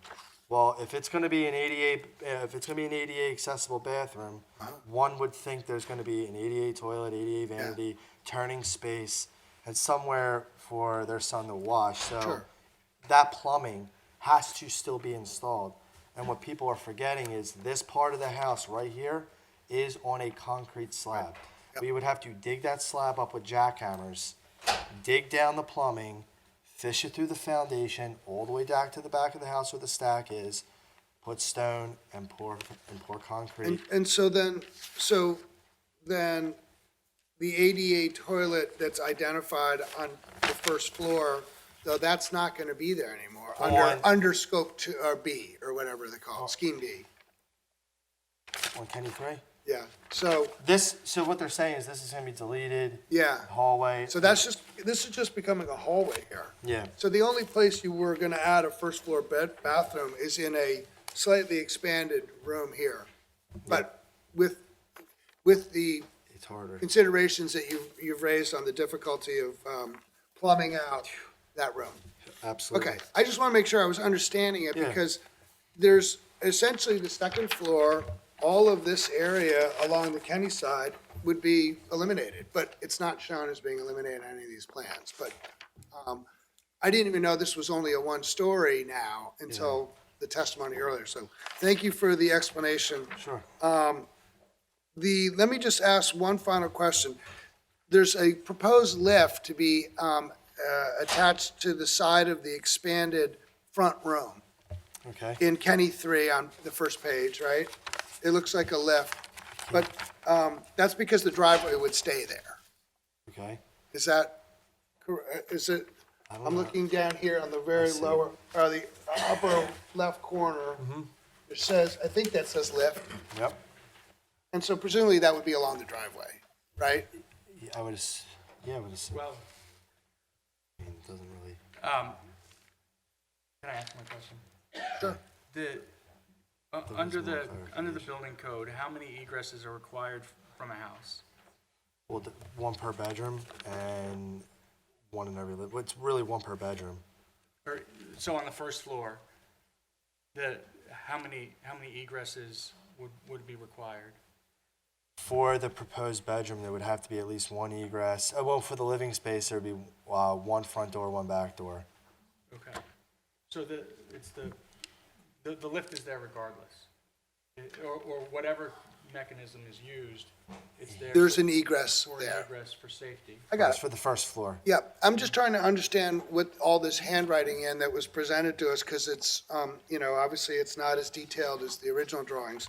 Then it looks like someone has scratched out the ADA ramp on the side of the house, the other side of the house, for which the new driveway was going to be put in. Is that really meant to scratch it out? There would have to be an egress there as well. I believe that was not meant to scratch it out. Okay. All right, those are all the questions I had. I'm sorry. It was, It's okay. as I said, I give you a lot of credit for figuring out how to even bid on price on that. It's hard. I'll be honest, it's extremely hard to bid both proposals without a full set of drawings. I just go off of my professional experience of being in the field every day and what it would take to be able to accomplish these. Like I said before, I've done a lot of renovations, I've done a lot of additions. I buy and sell my own, flip my own houses and investments. I've done additions. And whenever you manipulate structures like this, you always run into problems, and you always have to take these things into consideration. So there was a lot of things when I took both things, I digested. Are there easier and more difficult things on both sides? Sure. But when it came down to when I digested both of them, that's what I came up with. On A15, which is your cover letter for scope A, that's undated, and then A16 is the cover letter for scope B, and that's undated. Were these done at the same time, or Yes, did they you were. do They were. scope A They- at one point, and then when No, they were done on the same day. they're done the same day? Yeah. I mean, I sat down with them both in my hand. I received both sets of information at the same amount of time, in the same time. And when I prepared, I didn't do the estimates right away. I did wait a few days, and I took the information I had in front of me, and I was able to come up with my estimate. So you prepared two estimates, Yeah. and they requested that, or that's, Well, they requested how much would it cost for this, how much would it cost for this. okay, That was it. thank you.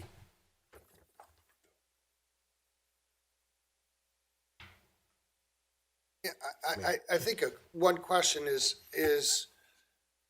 what is the applicant proposing, Kenny 3, or is that being? The applicant's proposing what they've been proposing all along. As you're aware, there were objections made at the first zoning hearing, and the applicants, despite, not having any obligation to, sat down with the neighbors and agreed to sketch out a design that would push all of the features that Gabe needs into the back of the house or into the existing footprint, and then price that out. That's an incorrect statement of what happened. Kenny 3 was a rough sketch prepared by an architect that was given to the Rockers so that they could have their architect more fully flesh out an alternate option. The Rockers never did that. And what happened here Shame on is us that, for cooperating with the neighbors. and what happened here is that the only thing they gave this poor contractor to estimate from was just a rough back-of-the-envelope concept sketch, which is Kenny 3. And Can I ask another question? I know in the testimony in the prior hearing, there had been discussion that other houses along the street have had additions that have gone towards the rear of the property, and it sort of begged the question whether this could be considered. In Kenny 3, is that addition as far back as, or in line with the rear additions that the neighbors have added down the street or along the street? Have they fully brought is the Kenny 3 option essentially bringing the rear of the house in line with the other houses that have been extended in the back? No, it's just trying to take the features that were in the Rockers application and move the ones that can be moved to the back of the house. Okay. Obviously, that hallway can't be moved, but the bedroom is moved from the side to the back. The ADA toilet on the first floor is moved from the back, or from the side to the front. The ADA toilet on the second floor is blown out the back of the house instead of pushed out the side. So all of those features were designed to be moved to the back of the house.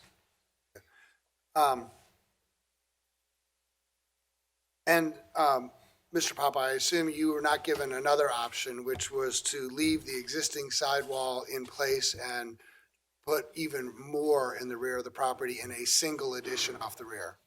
You were not asked to look at that? No, and that would be absolutely unacceptable under the ADA because it would force this 6-year-old quadriplegic child to live only in his bedroom.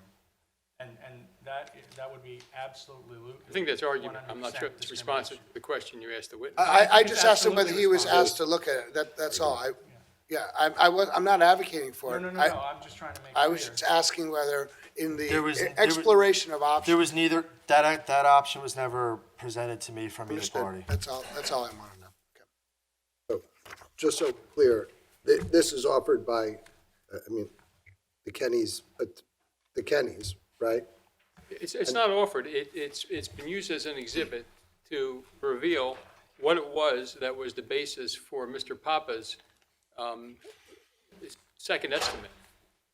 And I think the Kennys would regard that as insufficient and inadequate to base an estimate on. It's a rough sketch. It was a concept sketch. And as I said before, the expectation was that the Rockers would be taking this to their architect, it would be fleshed out.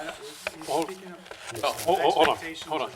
So the question I have is, we have the sketch plan, okay? Then we have these red markups. Who marked this up? I can tell you who marked it up. It was marked up by an architect that was retained by Kennys to meet with the Rockers to develop a concept that would conceptually address, hopefully, the needs of the Rockers as well as the needs of the Kennys, but with the hope that the Rockers would take that to their architect and flesh it out. And so there would be some ability to do an apples-to-apples comparison on cost. That didn't happen. What you're looking at is red writing on top of an existing plan. The red writing was put on there by an architect. Okay. Is that architect here? The architect is not here. Okay. You should know that the Rockers would only meet with the architect if we committed that that architect would not testify. Which I think is completely understandable. They don't want to have someone come into their home and then turn into their, adversary. So bottom line to my question is that there's a scope A is the only plan really before this board to vote on. Yes. I agree with that. That's what I was trying to get at. Okay. I don't have any questions. Kenny, anything else? Nothing. Bill, Ed, Jessica, No. And can I finish with Mr. Papa with this question? go ahead. Mr. Papa, did you, after you prepared Exhibit A16, which was based on Kenny 3, after that, did you receive any more detailed plan that reflected an alternate approach to a design for property? I'm going to check, I need him to be more specific as to, is he talking about this plan? Is he talking about? I'm not sure that's an Please. objection to the question. Luke, you got it. He referenced A16, correct? Yeah, I don't understand his question. Maybe he can rephrase it. I think that's fair. You lost me a little bit too, to be honest, so I think. Mr. Papa, you had said when you prepared A16, which is your estimate of what you call alternate B, that when you prepared that, all you had to go off was what's been marked as Kenny 3. Correct. Right. After you prepared A16, which is your estimate for what's depicted on Kenny 3, did you then receive a more detailed plan reflecting an alternate design of the Rockers' home, different from what they proposed in their 10-page exhibit? Addendums? Yes.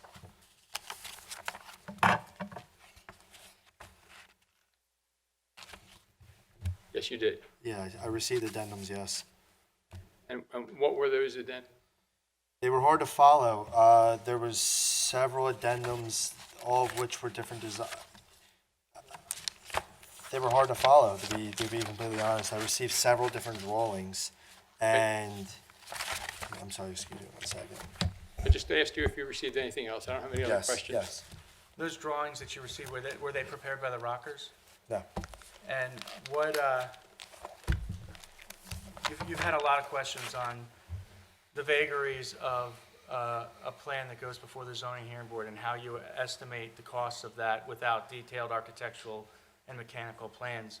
Considering all of that, are you still confident in the estimates that you provided in the 2 exhibits that you've just gone over? Yes.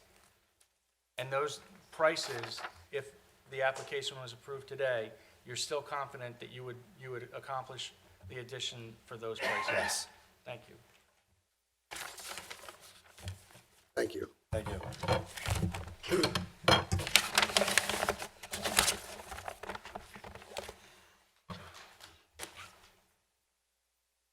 Does that conclude the applicant's case in chief, Carl?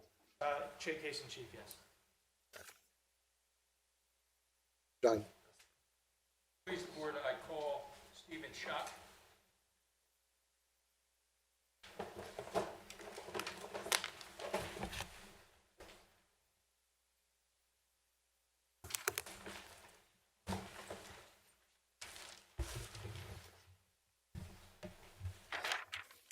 Please raise your right hand. Do you swear to tell the truth, the whole truth, and nothing but the truth, so help you God? I do. Your full name and the capacity in which you appear this evening? My full name is Stephen Schoch, S-C-H-O-C-H. I'm a licensed architect. So, can I have a proffer of what his testimony is going to be?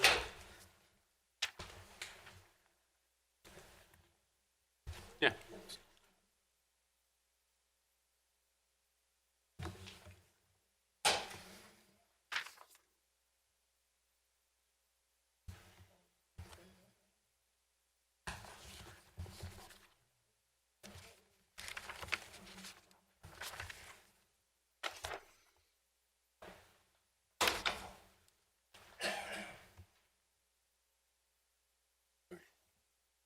Mr. Ewald asked for an offer of proof.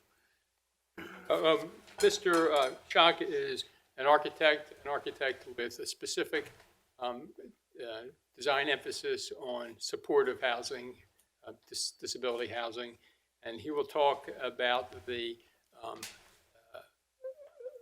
alternative options that may be available for construction of, or additions to the Rockers property, which would accommodate Gabe's needs, but which would not require an intrusion into the side yard setback. He will discuss specific alternatives as well as conceptually other alternatives. He will also address what he sees as concerns he has about the viability of the Rockers design. Mr. Schock will also testify that in addition to being an architect, in addition to being having a focus on supportive housing, that he has a 29-year-old dramatically disabled daughter, and he has personal experience in not only designing for the disabled, but also in the hands-on life considerations that to go along with design in its real-world application. So at this point, I'm going to object, because we've been very patient and we've gone along with this process, but there is absolutely nothing in the Fair Housing Amendments Act that allows a neighbor to come in and just keep proposing change after change after change, to propose additions onto the Rockers' home. The question is not, can it be done in a way that the Kennys approve of? The question is, what's appropriate for Gabe? And the only person in this room, the only people in this room who understand that are the Rockers. There's absolutely no contact with the Rockers and Mr. Schock. He's never been to their home. He's a surprise witness. We asked 2 weeks ago, what witnesses are you presenting? We asked a week ago, what witnesses are you presenting? Last night, in the middle of the night, I got an email that said, we're going to present an architect. So at this point, the act is very clear. Delay is discrimination. Yeah. And the Rockers came here months ago and asked for a variance, and they got opposition from their neighbors. The Rockers went to their township commissioners and they asked for direction on how to apply for a Fair Housing Amendments Act accommodation in the township of Haverford, and it took 2 months to get an answer, and that brought us back here. We were here last week, and or 2 weeks ago, and we presented. We're here today, and we presented. And the only evidence the only evidence that really matters is, will this accommodation serve the needs of Gabe, and will it harm the public? And there's absolutely no indication that it will harm the public. So to have neighbors come in and bring an architect and say, hey, you can do an addition this way, after we just heard the Rockers sat down with them and developed a plan and brought it to a contractor, all in very good faith. And the contractor said, that's going to cost $36,000 more. And you heard Lindsay Rocker get up here and say, we can't afford that. And not only did she say we can't afford that, if that's forced upon us, we will have to move away from this township or put our son in an institutional home. So this game that we're playing, where we're drawing this out and we're bringing in alternate views, there is absolutely nothing in the Fair Housing Amendments Act that says that neighbors have a right or any option to provide alternate designs. The design before you is the design the Rockers presented. In an effort to try and appease the neighbors, they went out and they got a second design evaluated, and it's a 36% increase in cost. It's going to drive them from the township. Enough is enough. It's time to approve this accommodation. And I object to presenting any witnesses unless they can show the act permits it. to talk for a Yep. minute? May I respond? Yeah, Briefly, please. Briefly, but this is the only opportunity that neighbors have to address the critical issue that's before this board. And if you accept that the Fair Housing Act applies, and I have some interesting precedent to show you at the end of this proceeding, but if you accept that the Fair Housing Act applies, then what is before you is whether there is a need, whether it's essential that there be a variance from the ordinance given in order to accommodate Gabriel so that he can use and enjoy his dwelling. If an architect with the credentials to address the issue can present to you evidence that it's not necessary, that there is an alternative design, that the alternative design, while meeting his needs, will also fit within the ordinance, and that's something that I think you have to hear, and that goes to the heart of why we're in front of you on this occasion. So that's my short form response. It's critical, and think about what happens if the Kennedys aren't able to present any of their case, if they're not heard at all, the witnesses are not heard at all. I think that has to be appealed, and the request has to be to the court. We never got an opportunity to present our side of the equation. And how does that help the Rockers? They've had 2 hearings. I want to read to you from the Justice Department's joint statement with the HUD. There may be instances where a provider believes that, while the accommodation requested by an individual is reasonable, there are alternate accommodations that would be equally effective in meeting the individual's disability-related needs. In such circumstances, the provider should discuss with the individual if she is willing to accept the alternate accommodation. However, providers should be aware that persons with disabilities typically have the most accurate knowledge about the functional limitations posed by their disability, and an individual is not obligated to accept an alternative accommodation suggested by a neighbor if she believes it will not meet her needs and her preferred accommodation is reasonable. Like that Justice Department guidance is just that, guidance. It's not case law. I gave you folks case law at the last hearing, which talked specifically about what needs to be proven. And I thought the case was important because it focused so specifically on what is the need. Is something necessary? And the court looked at necessary from all different directions and said it has to be essential.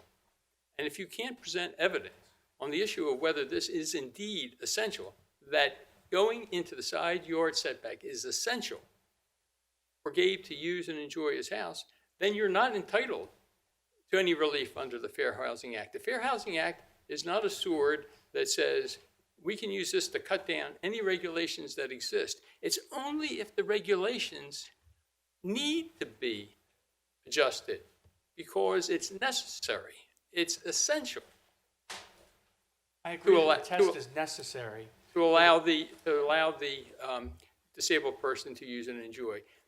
Mr. Schock is here, at the expense of the Kennedys, is here to talk about those critical issues. I can't imagine how this board does not want to hear from him, especially given his credentials. Do you intend to offer alternatives or suggestions, or just have Mr. Schock opine on the plans that are submitted to us for consideration? To do both.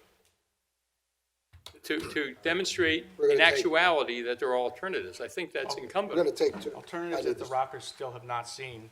It's absolutely unfair. That's not good. Well, by the way,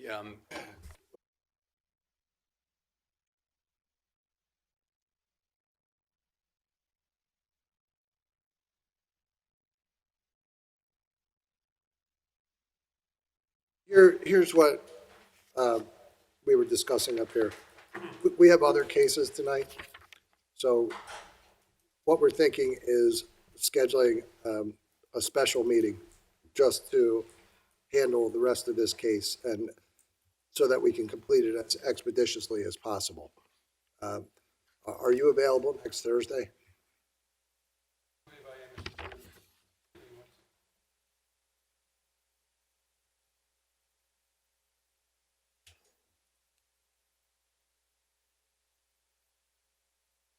Carl, are you available next Thursday?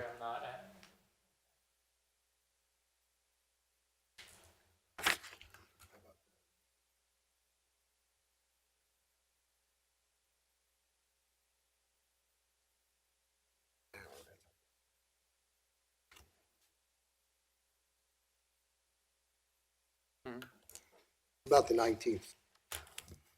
Wait a minute. As people involved in some of the other cases, I think that it would be actually better if you just continued the remainder of the cases and let these people have those. They're not going to finish by 11.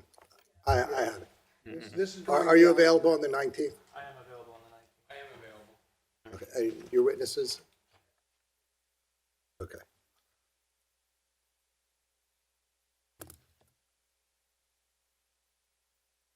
Everybody else available at the moment? Okay. Okay. Then,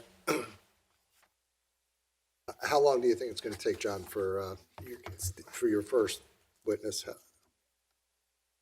Guessing my case would be Okay. Then, I think now that the case in chief is presented and you're beginning your case, I think it's a good break point. Considering we have 3 other cases on our agenda we have to hear, and you're not going to finish tonight anyway. So, if there's anything you guys would like to put forth or say before we continue this, we're going to continue it, to December 19th. Is there anything else that either of you would like to?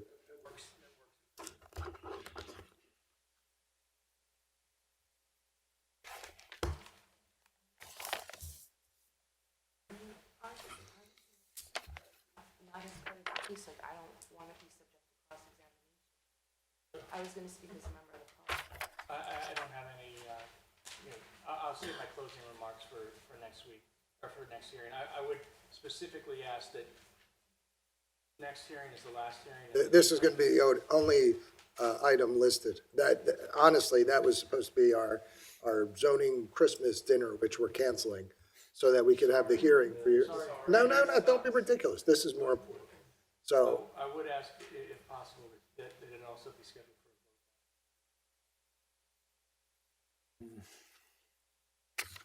a vote. that, I would have to ask my fellow board members if they're prepared to vote that night. So that's not something I can promise. What time? What time in the night? What time do you guys want to do it?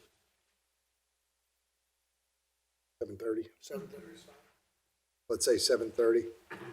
So with that, we'll continue this case to December 19th, 7:30 in this room.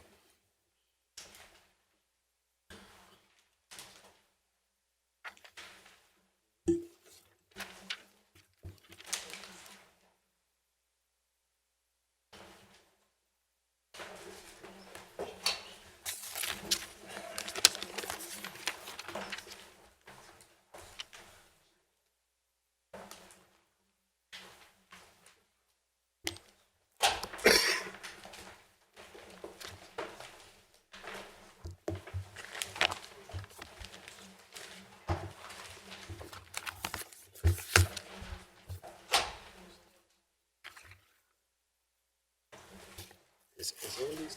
Yeah.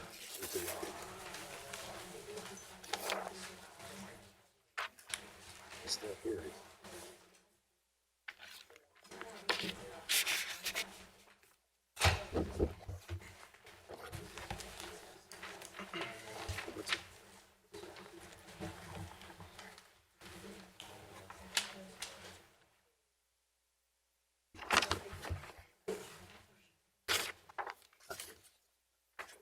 Then how much time would you estimate you guys are going to need? I honestly think will be 10 minutes, possibly less. Okay.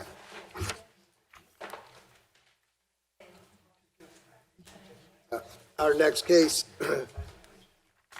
will be case Z19-24, Bricks of Haverford Town LLC, trading as Brick and Brew, owner of 29-31 East Eagle Road.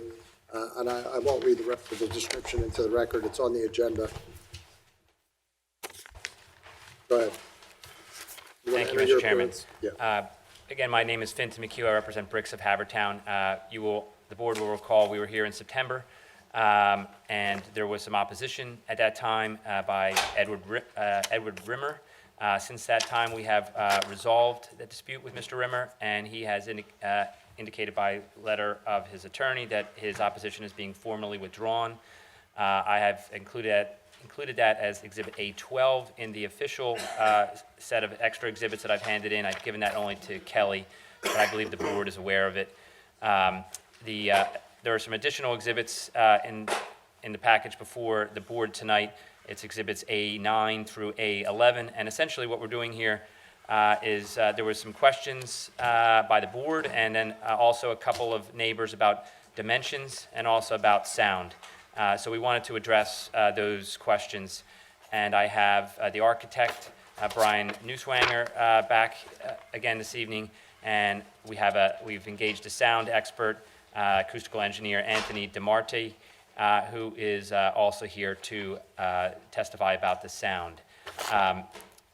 Rather than kind of belaboring things, I'd like to get both witnesses sworn in, and then I'm just going to kind of leave it to them. I'll ask them kind of an introductory type of a question, and then kind of let them explain what they want to explain, just with the Who's late hour. first?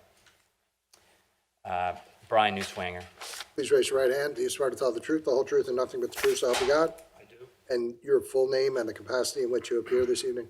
Brian Newswanger, Atlantis Architects. I'm the architect for the project. EWS.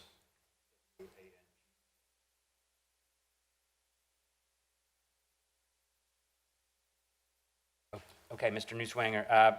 You want them both sworn Please. simultaneously? Please raise your right hand. Do you swear to tell the truth, the whole truth, and nothing but the truth, so help you God? I do. And your full name and the capacity in which you appear this evening? Anthony DeMarte, and I'm with the Centec. We're acoustic consultants. I'm sorry. Anthony DeMarte, DeMarte, and I'm with the Centec, ACETECH, and we're an acoustic consulting firm. Okay, go ahead.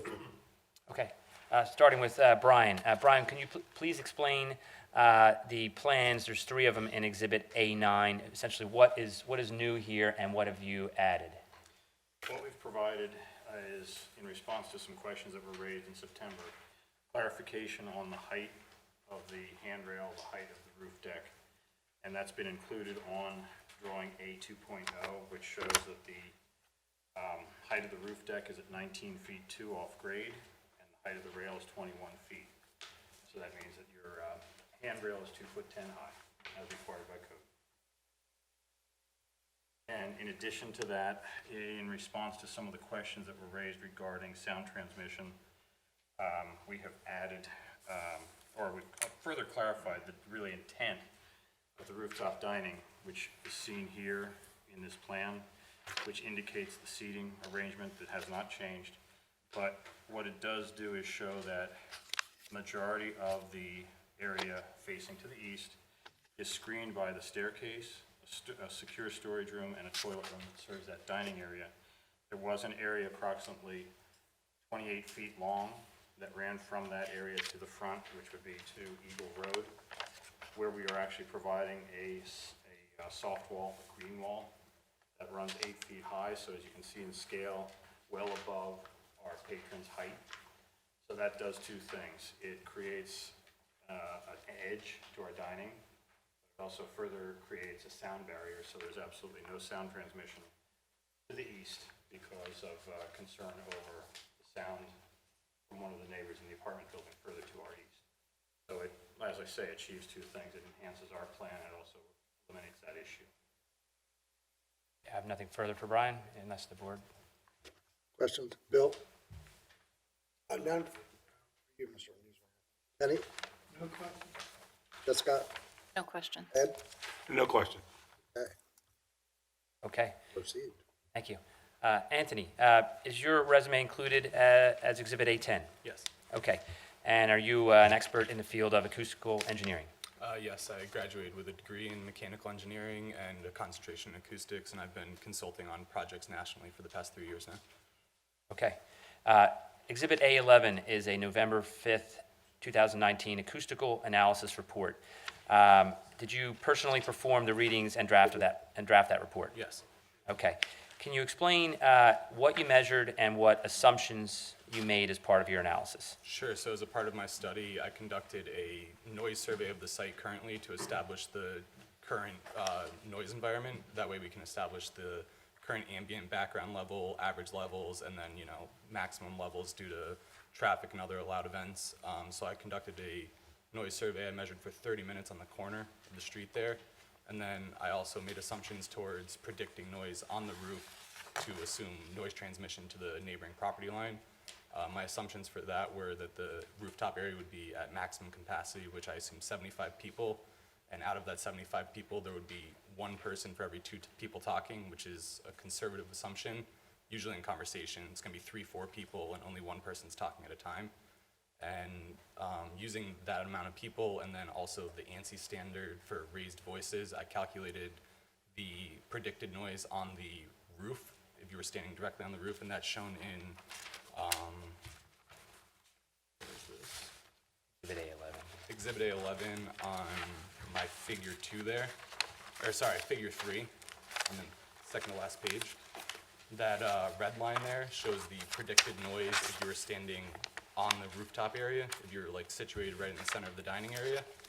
The green line, the solid green line, that was my measured ambient noise level. So the ambient noise level is defined as the noise that's 90% of the time. It's the noise that you're hearing most of the time.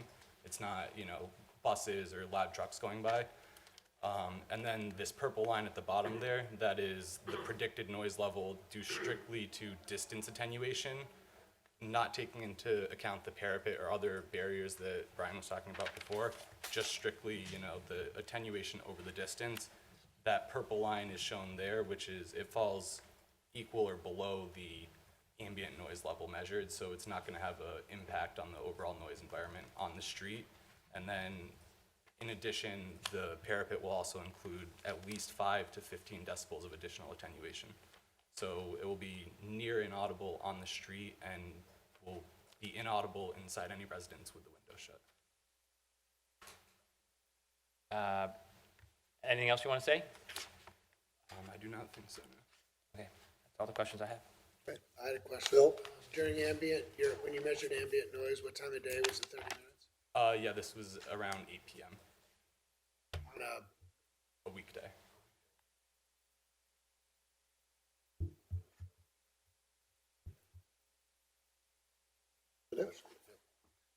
Kenny? Ed? No questions. Jessica? Your predicted crowd noise line crosses above the maximum allowable limit per code. Can you just explain that a little bit? So the maximum allowable code limit is the limit at the receiving property line. Okay. And the way the code is defined, actually, there's limits set for the outdoor limit and then also a limit for inside. If you were to measure inside, I use the outdoor limit because we don't know the construction of the neighboring properties. So this level here would be the level allowable at the property line, and the red line is the measured, or the predict level standing at top of the bar. Okay. On top of the bar. No further questions. No other questions? I don't have any questions.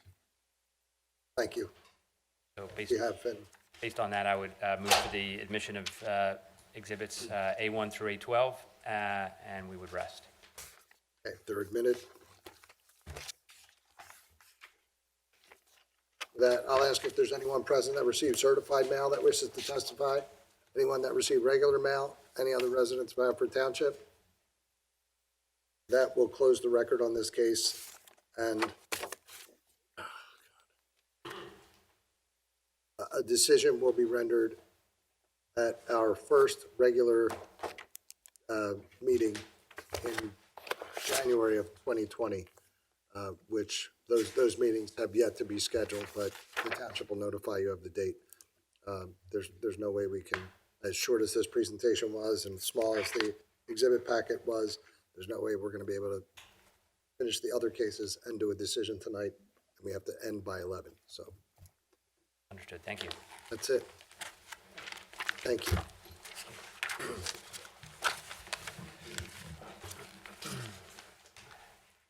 All right. Our next case is Z19-29, Janice Rolnick and William Signs of 831, 835 Penn Street, Bryn Mawr, PA, folio number 2205-0081400, to appeal the determination of the zoning officer that the existing lot improved with the single-family semi-detached dwelling and non-conforming commercial garage cannot be subdivided as a matter of right under Code Section 182-713B and 182-802 to allow for the construction of a single-family dwelling on the newly created lot. The property is zoned R6 and located in the 5th Ward.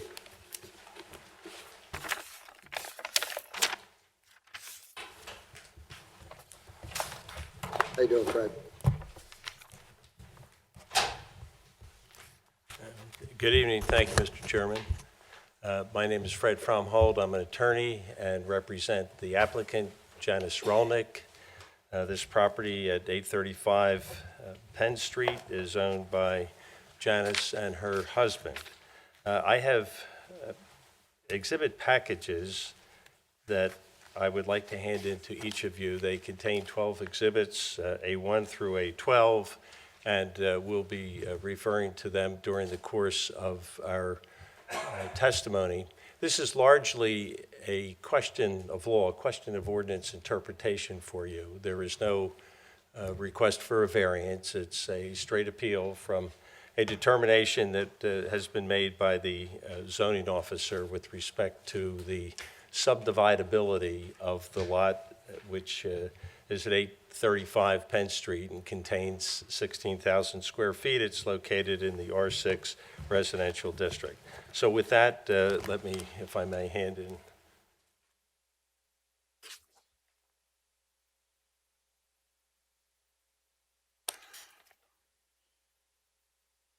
Fred. Thank you. Will you take the ball for a moment? Yep.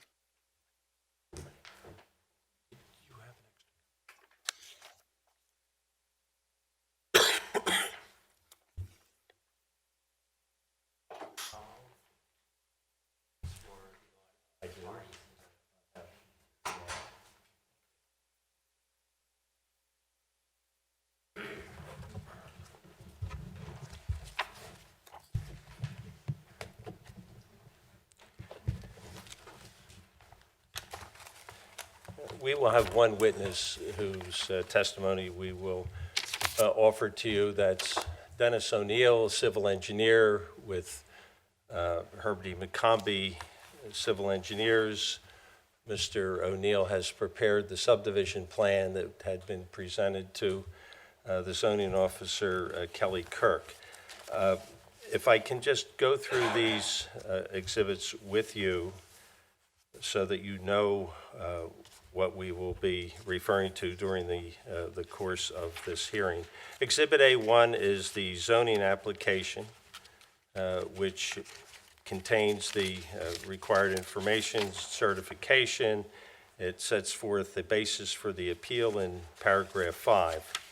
Exhibit A2 is a letter which is dated August 16th, 2019, which had been presented to Kelly Kirk together with a copy of a set of subdivision plans that contains the proposed two-lot subdivision of the property at 835. And it was based on that letter and the attached subdivision plans that Kelly had provided a letter dated September 16th, 2019, in which she set forth her determination from which the present appeal has been taken. A5 is a topographic plan of the property that is on the easel to my left that shows the existing conditions of the property. A6 is the plan that has been designated as the proposed improvements plan prepared by Herbert E. McCombie, Jr. P.E., dated July 24, 2019. This plan, A6, is our zoning exhibit for the subdivision plan set that was presented to Kelly Kirk for her review and analysis in my letter to her of August 16th, 2019. So it's an identical plan. It's dated July 24th, 2019. Fred, I'm not sure that I have that. Well, Are maybe, you looking for 6? yeah. It's in with, it's right behind A5. Yeah. It's folded in with A5. Looking for it too. Okay. Okay, they are 11 by 17 sheets, and Yeah, and it was we're- just we're- folded in with A5. Okay. We're folded.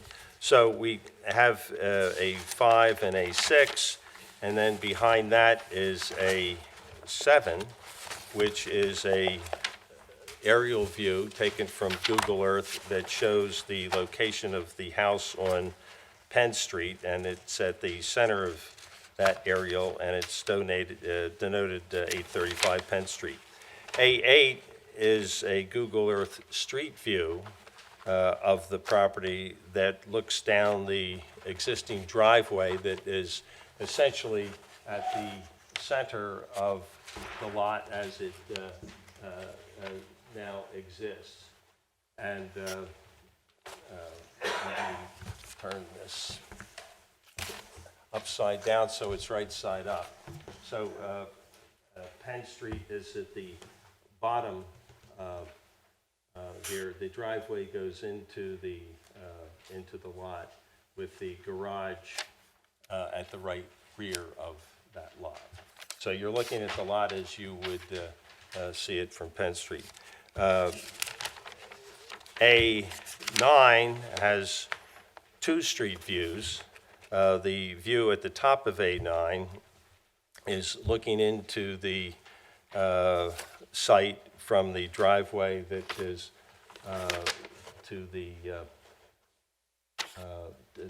west side of the property. And then A9, the photograph at the bottom of A9 is the street view that is looking down Penn Street in a northerly direction towards Lancaster Avenue. A10 is a certificate of use and occupancy for the non-conforming garage. The existing site is, as you will hear from Mr. O'Neill, improved with a twin and a non-conforming garage that is located in the back of the property on the right-hand side as you would view it from Penn Street. Those are the two existing buildings. That garage has been recognized by Haverford Township as indicated in the Exhibit A10 as a non-conforming use. It's non-conforming both as to use and as to its location on the property, as it is essentially located both on the rear property line and on the side property line of the lot at 835 Penn Street.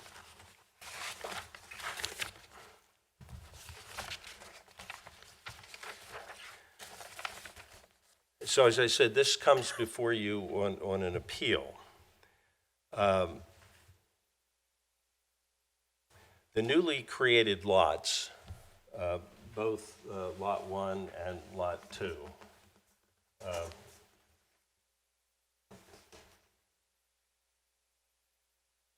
meet all of the requirements, all of the area requirements and the bulk requirements of the R6 district. In the R6 district, there are requirements that pertain to single-family semi-detached dwellings, which the existing twin is, and for single-family detached dwellings, which is what the proposed new home would be. So the lot that is to be Lot 1 on this subdivision extends into the site and includes both the existing twin and the existing garage. The Lot 2 includes a proposed new home, proposed accessory parking and complies with all of the area and other requirements of the R6 district, all of the other bulk requirements, which would be side yard setbacks, rear yard setback, building coverage, impervious surface coverage, and the proposed height of the new building would be in compliance with the height requirement of the code.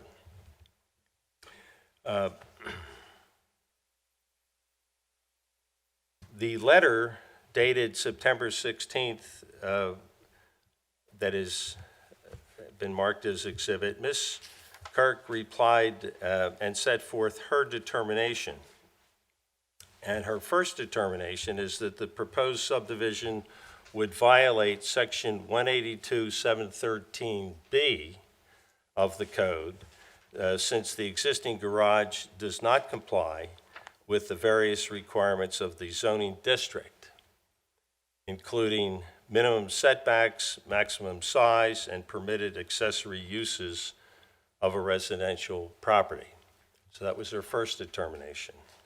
Her second determination was that the subdivision would, quote, increase the portion of the property occupied by the nonconforming commercial garage on proposed Lot 1. A nonconforming use shall not be enlarged unless it is made to conform to all the regulations of the zoning district. And for that, she cited section 182-802, which is in the nonconforming use section of the code.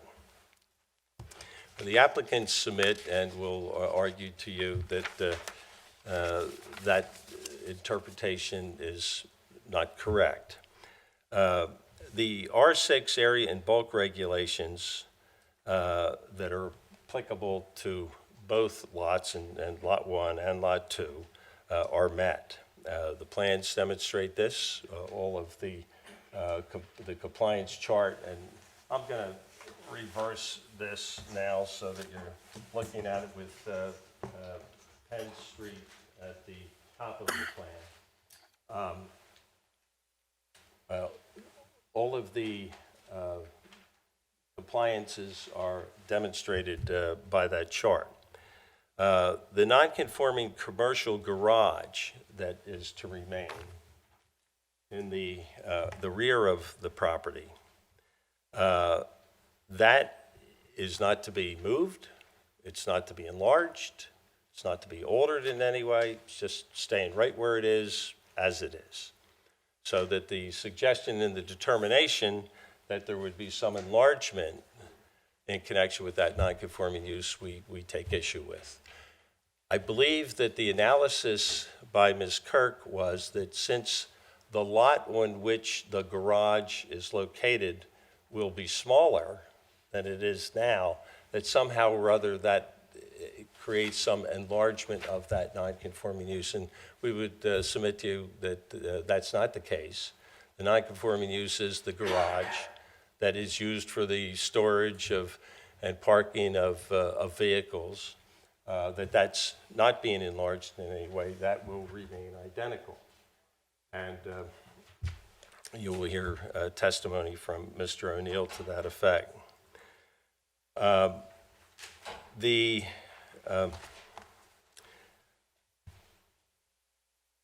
There are no minimum setbacks that are applicable to that non-conforming garage. It's just simply non-conforming. If you look at the R6 requirements, the R6 requirements don't establish setbacks for a lot. They establish setbacks for particular uses. They have setbacks for single-family detached dwellings. They have different setbacks for single-family semi-detached dwellings. They have different setbacks for special exception uses. There is no setback requirement that is established in the code for that garage. It's non-conforming as to where it is. It can't be moved, enlarged, which we are not proposing here. What's its nonconformity then? Its nonconformity is both with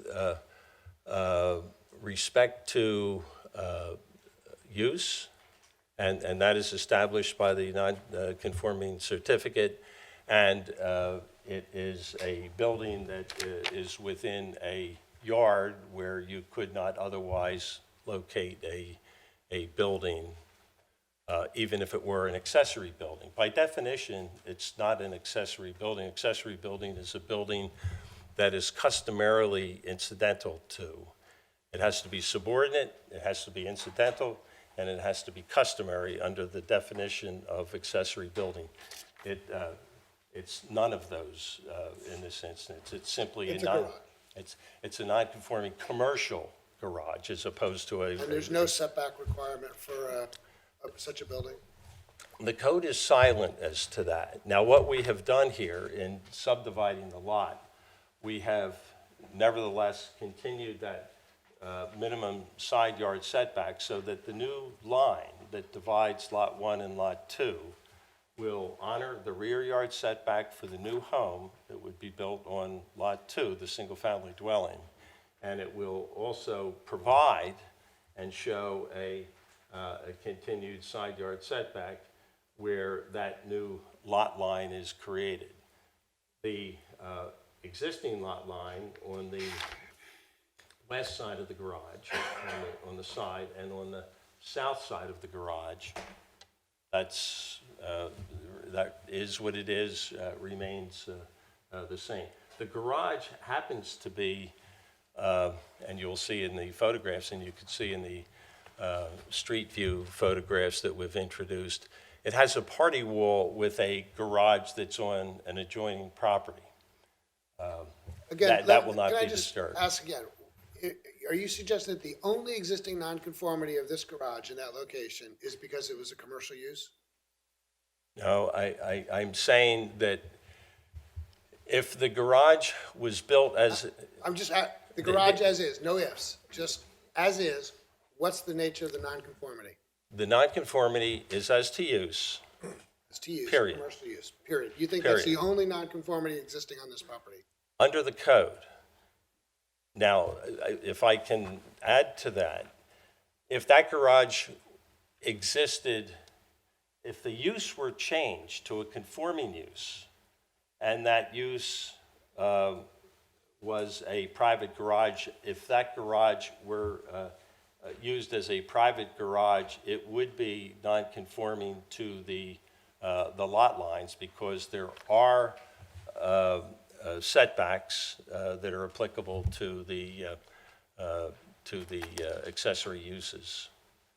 So it would be non-conforming to those. Now, I believe that's a strict reading of the code.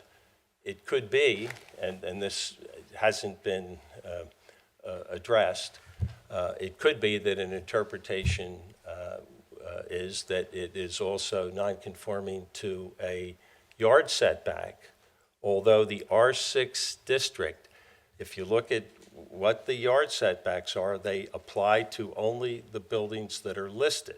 It says you have to provide yards for single-family detached dwellings. All of the uses that are mentioned have yard setbacks that go with them. So technically, this is unregulated. In my view, I think that is what the code would say and how the code reads. How the code might be interpreted beyond how it reads, I don't offer any opinion on that. But 182.713B provides that no lot shall be formed from part of a lot already occupied by a building unless the existing building and any proposed building comply in all respects with the area and other requirements of the district in which is located. I believe a fair reading of this section is that it's intended to ensure that a subdivision does not cause or result in a violation. If you look at that section, it says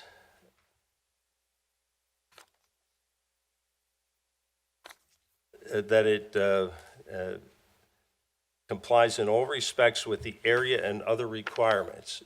Doesn't say use, it says area. And if you look at the code, and the way the code is worded in the R6A district, it has area and it has the bulk requirements, all those other bulk requirements that are listed, the yard setbacks, the side, rear, impervious cover, building coverage, all of those are met. So it is our position, and I think a correct interpretation of the code, that what we are required to do when we create a new lot from an existing lot is to make sure that both lots, new lot, old lot, meet all of the area requirements and all of the bulk requirements, that we don't create an impervious coverage nonconformity. We don't create a building coverage nonconformity, so that when the lot is created, even though it has the minimum area, we don't subdivide it in such a way that a nonconformity would result from the fact of the subdivision of the lot. If you looked at it another way, and I think this will help explain the reasonableness of that interpretation. If we were talking about a 10-acre lot here, and this was just a corner of our 10-acre lot, and we wanted to subdivide it into 2 5-acre lots, so that we had the existing improvements on 5 acres, and we had a new lot that we wanted to put a house on that was 5 acres. Well, that subdivision would meet all of the area and the other requirements. I don't think the provision was intended to nullify the nonconforming use provision of the code that says that your nonconforming use may be continued. And that very clearly is provided in section 802 of the code, which says a nonconforming use, building or structure shall not be extended, enlarged, or added to in any manner unless it is made to conform to the regulations. That's a prohibition. We're not doing any of that. The first section, A, says continuation, and it says lawful uses located either within a building or other structure or part thereof, and I'm cutting a little bit out, but it says may be continued so long as they remain otherwise lawful. That's the use. That's the use. Right. So the use can continue, but it could be that if you had a 10-acre lot and you had a non-conforming property and that you wanted to subdivide that you might have to take down the non-conforming structure, right? It's only talking about use, okay, not non-conformity. That's right. But this, we are, to the extent that we have this as a use or this as a structure non-conforming to the property line, and as I said, it may be interpreted that it is non-conforming to the property line. That may be the interpretation that you would apply here. It doesn't meet any, it doesn't provide any setback. Okay, so that if it is non-conforming, it may continue. It may continue. If it's not non-conforming, then it's conforming. So in either case, we would submit with either interpretation, it ought to be permitted to continue where it is located on that property line. Either it continues because there is not a requirement that's applicable, or it continues because it's interpreted that there is a side yard setback and it's and a rear yard setback, and it's not conforming to those setbacks. Don't you think this section was designed to say that subsequent sales don't make the non-conforming use fall away? It was to protect the current use if the property was subject to a subsequent sale. It doesn't talk about subdivisions. It doesn't talk about any specific thing other than a lawful use can continue after a subsequent sale. That's right. And the lawful use is this non-conforming use of a commercial garage building. And there's nothing that happens as a result of this subdivision that changes that fact in any way, shape, or form. It stays as it is. It's not enlarged. There's prohibitions against the alteration, enlargement of that use or additions to that. We're not doing any of that. No, but you're subdividing the property and building a new house on it. Well, we are. And if you were to apply the same reasoning, if you had a 100-acre property that had this use in a little corner of that property, you'd say, your non-conforming use, whatever it might be, whether it's an office, a little retail store, ice cream shop, or in this case, a little storage garage, that you can't subdivide your property in any way, shape, or form unless you get rid of your use.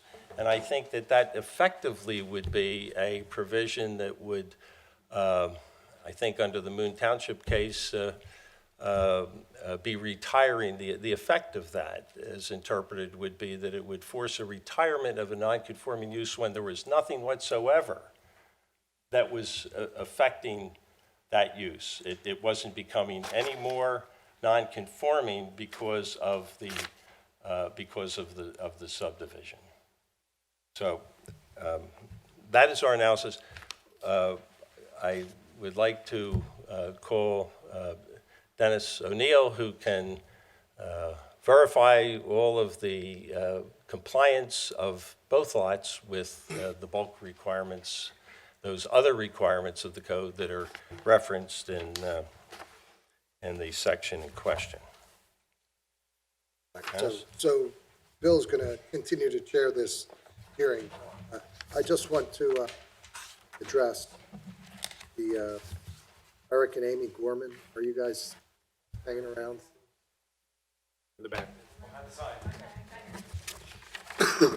We have to stop at 11 because the township, the locks come on automatically on the building.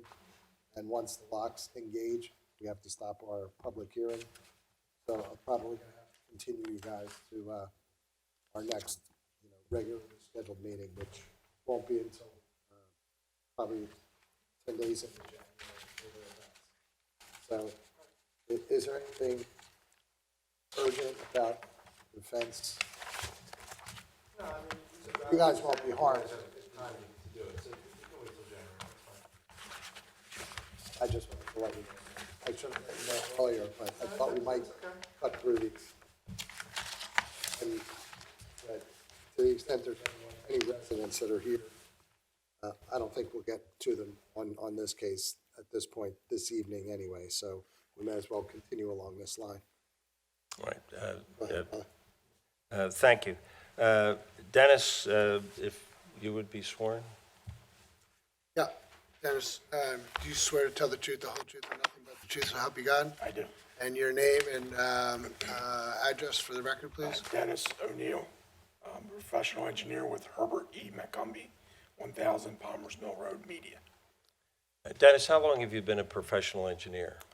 Since 2005. All right. You're licensed in the Commonwealth of Pennsylvania? Yes, I am. All right. And your curriculum vitae has been marked as Exhibit A11. You provided that, and that is current. Is that correct? All right. Mr. Fromhold, if I may, if I can ask him, and your license is in good standing as we are? It is, Here right now? All right, and have you ever been the subject of any disciplinary procedures by any licensing authorities? No, I have not. Okay, thank you. Thank you. Sorry. Yeah, good, thank you. There was a set of subdivision plans that was presented to Ms. Kelly Kirk, zoning officer at Haverford Township, that accompanied my letter of August 16, 2019. Are you familiar with those plans? Yes, I am. And there were several sheets in those plans, is that correct? 5 sheets, yes. All right. And all of those plans were prepared by you, is that correct, and under your supervision? Yes, under my guidance. And we have marked for identification as a zoning exhibit plan, a plan that has been colored up, and that has been identified as A6, a proposed improvements plan.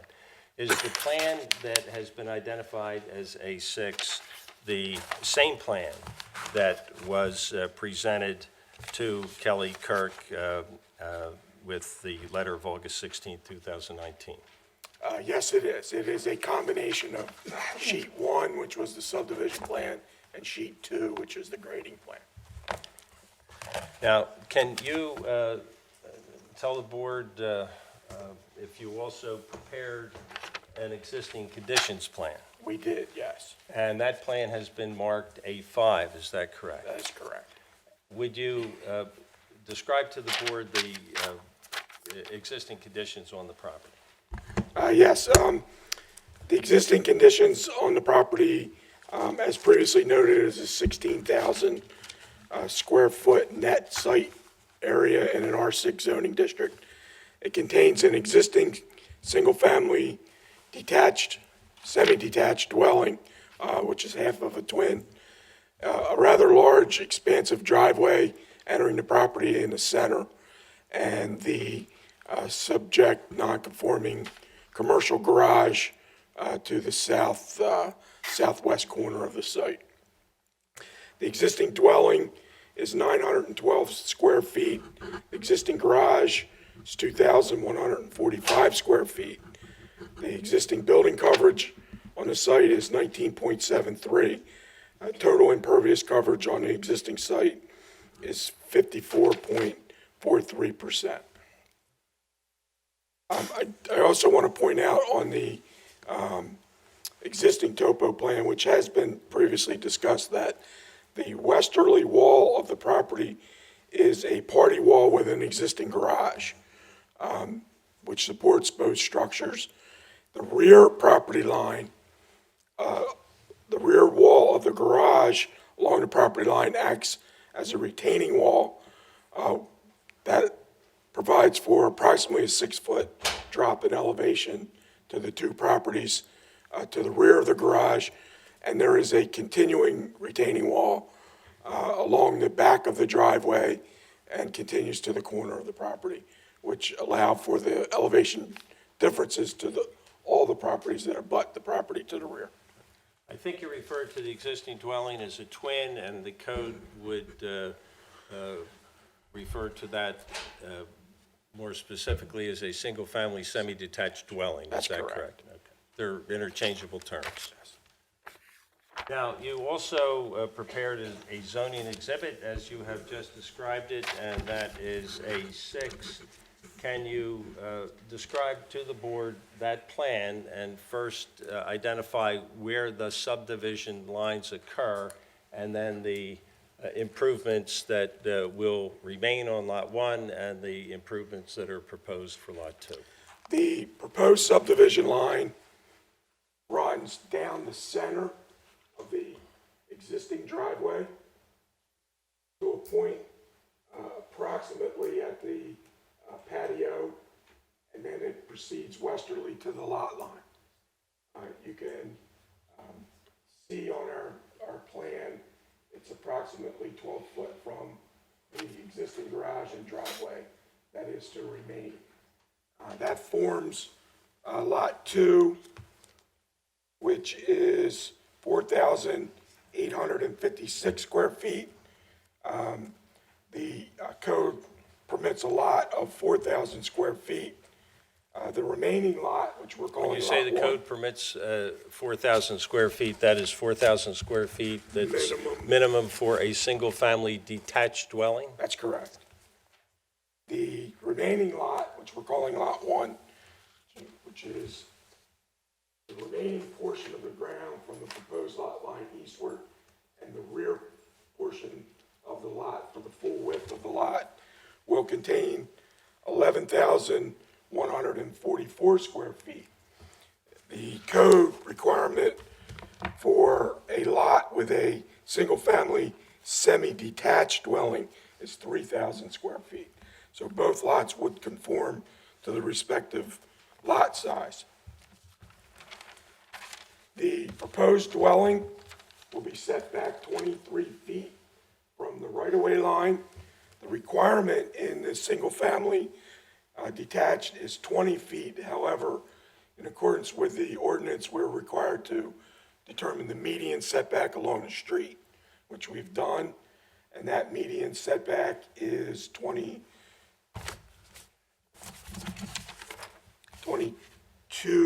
22.76, so we're staying at 23 feet. We're happy to continue. I don't know whether there is a hard stop at 11 o'clock. There is. And so we do have more to describe with respect to the new lot and also the existing.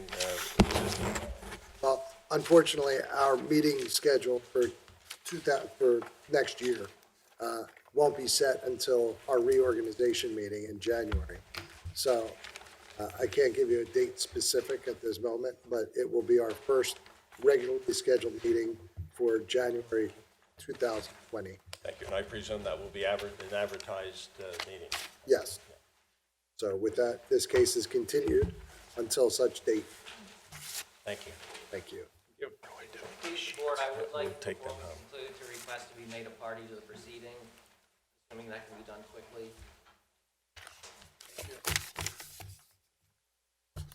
What time do you have? 5 of 11? I have 11 o'clock, Are you going to be able to come back in January? depending on the date. All right. I can go stand. Would you go stand by the door? Thanks, Ed. Come up, come on up. What, come up. All right, would you come up?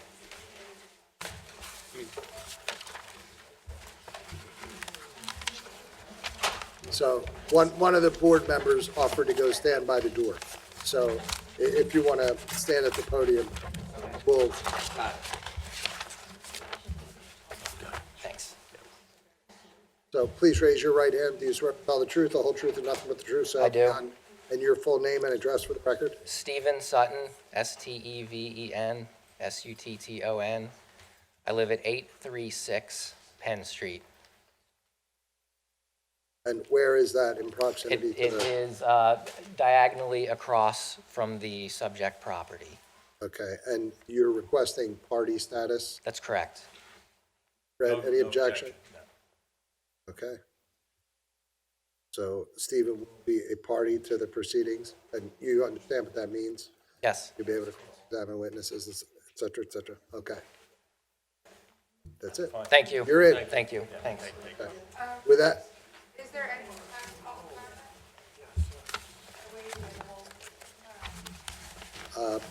Ed's still at the door. How long do you think you'll be? Can you come back in January? I can, but I can make it even shorter.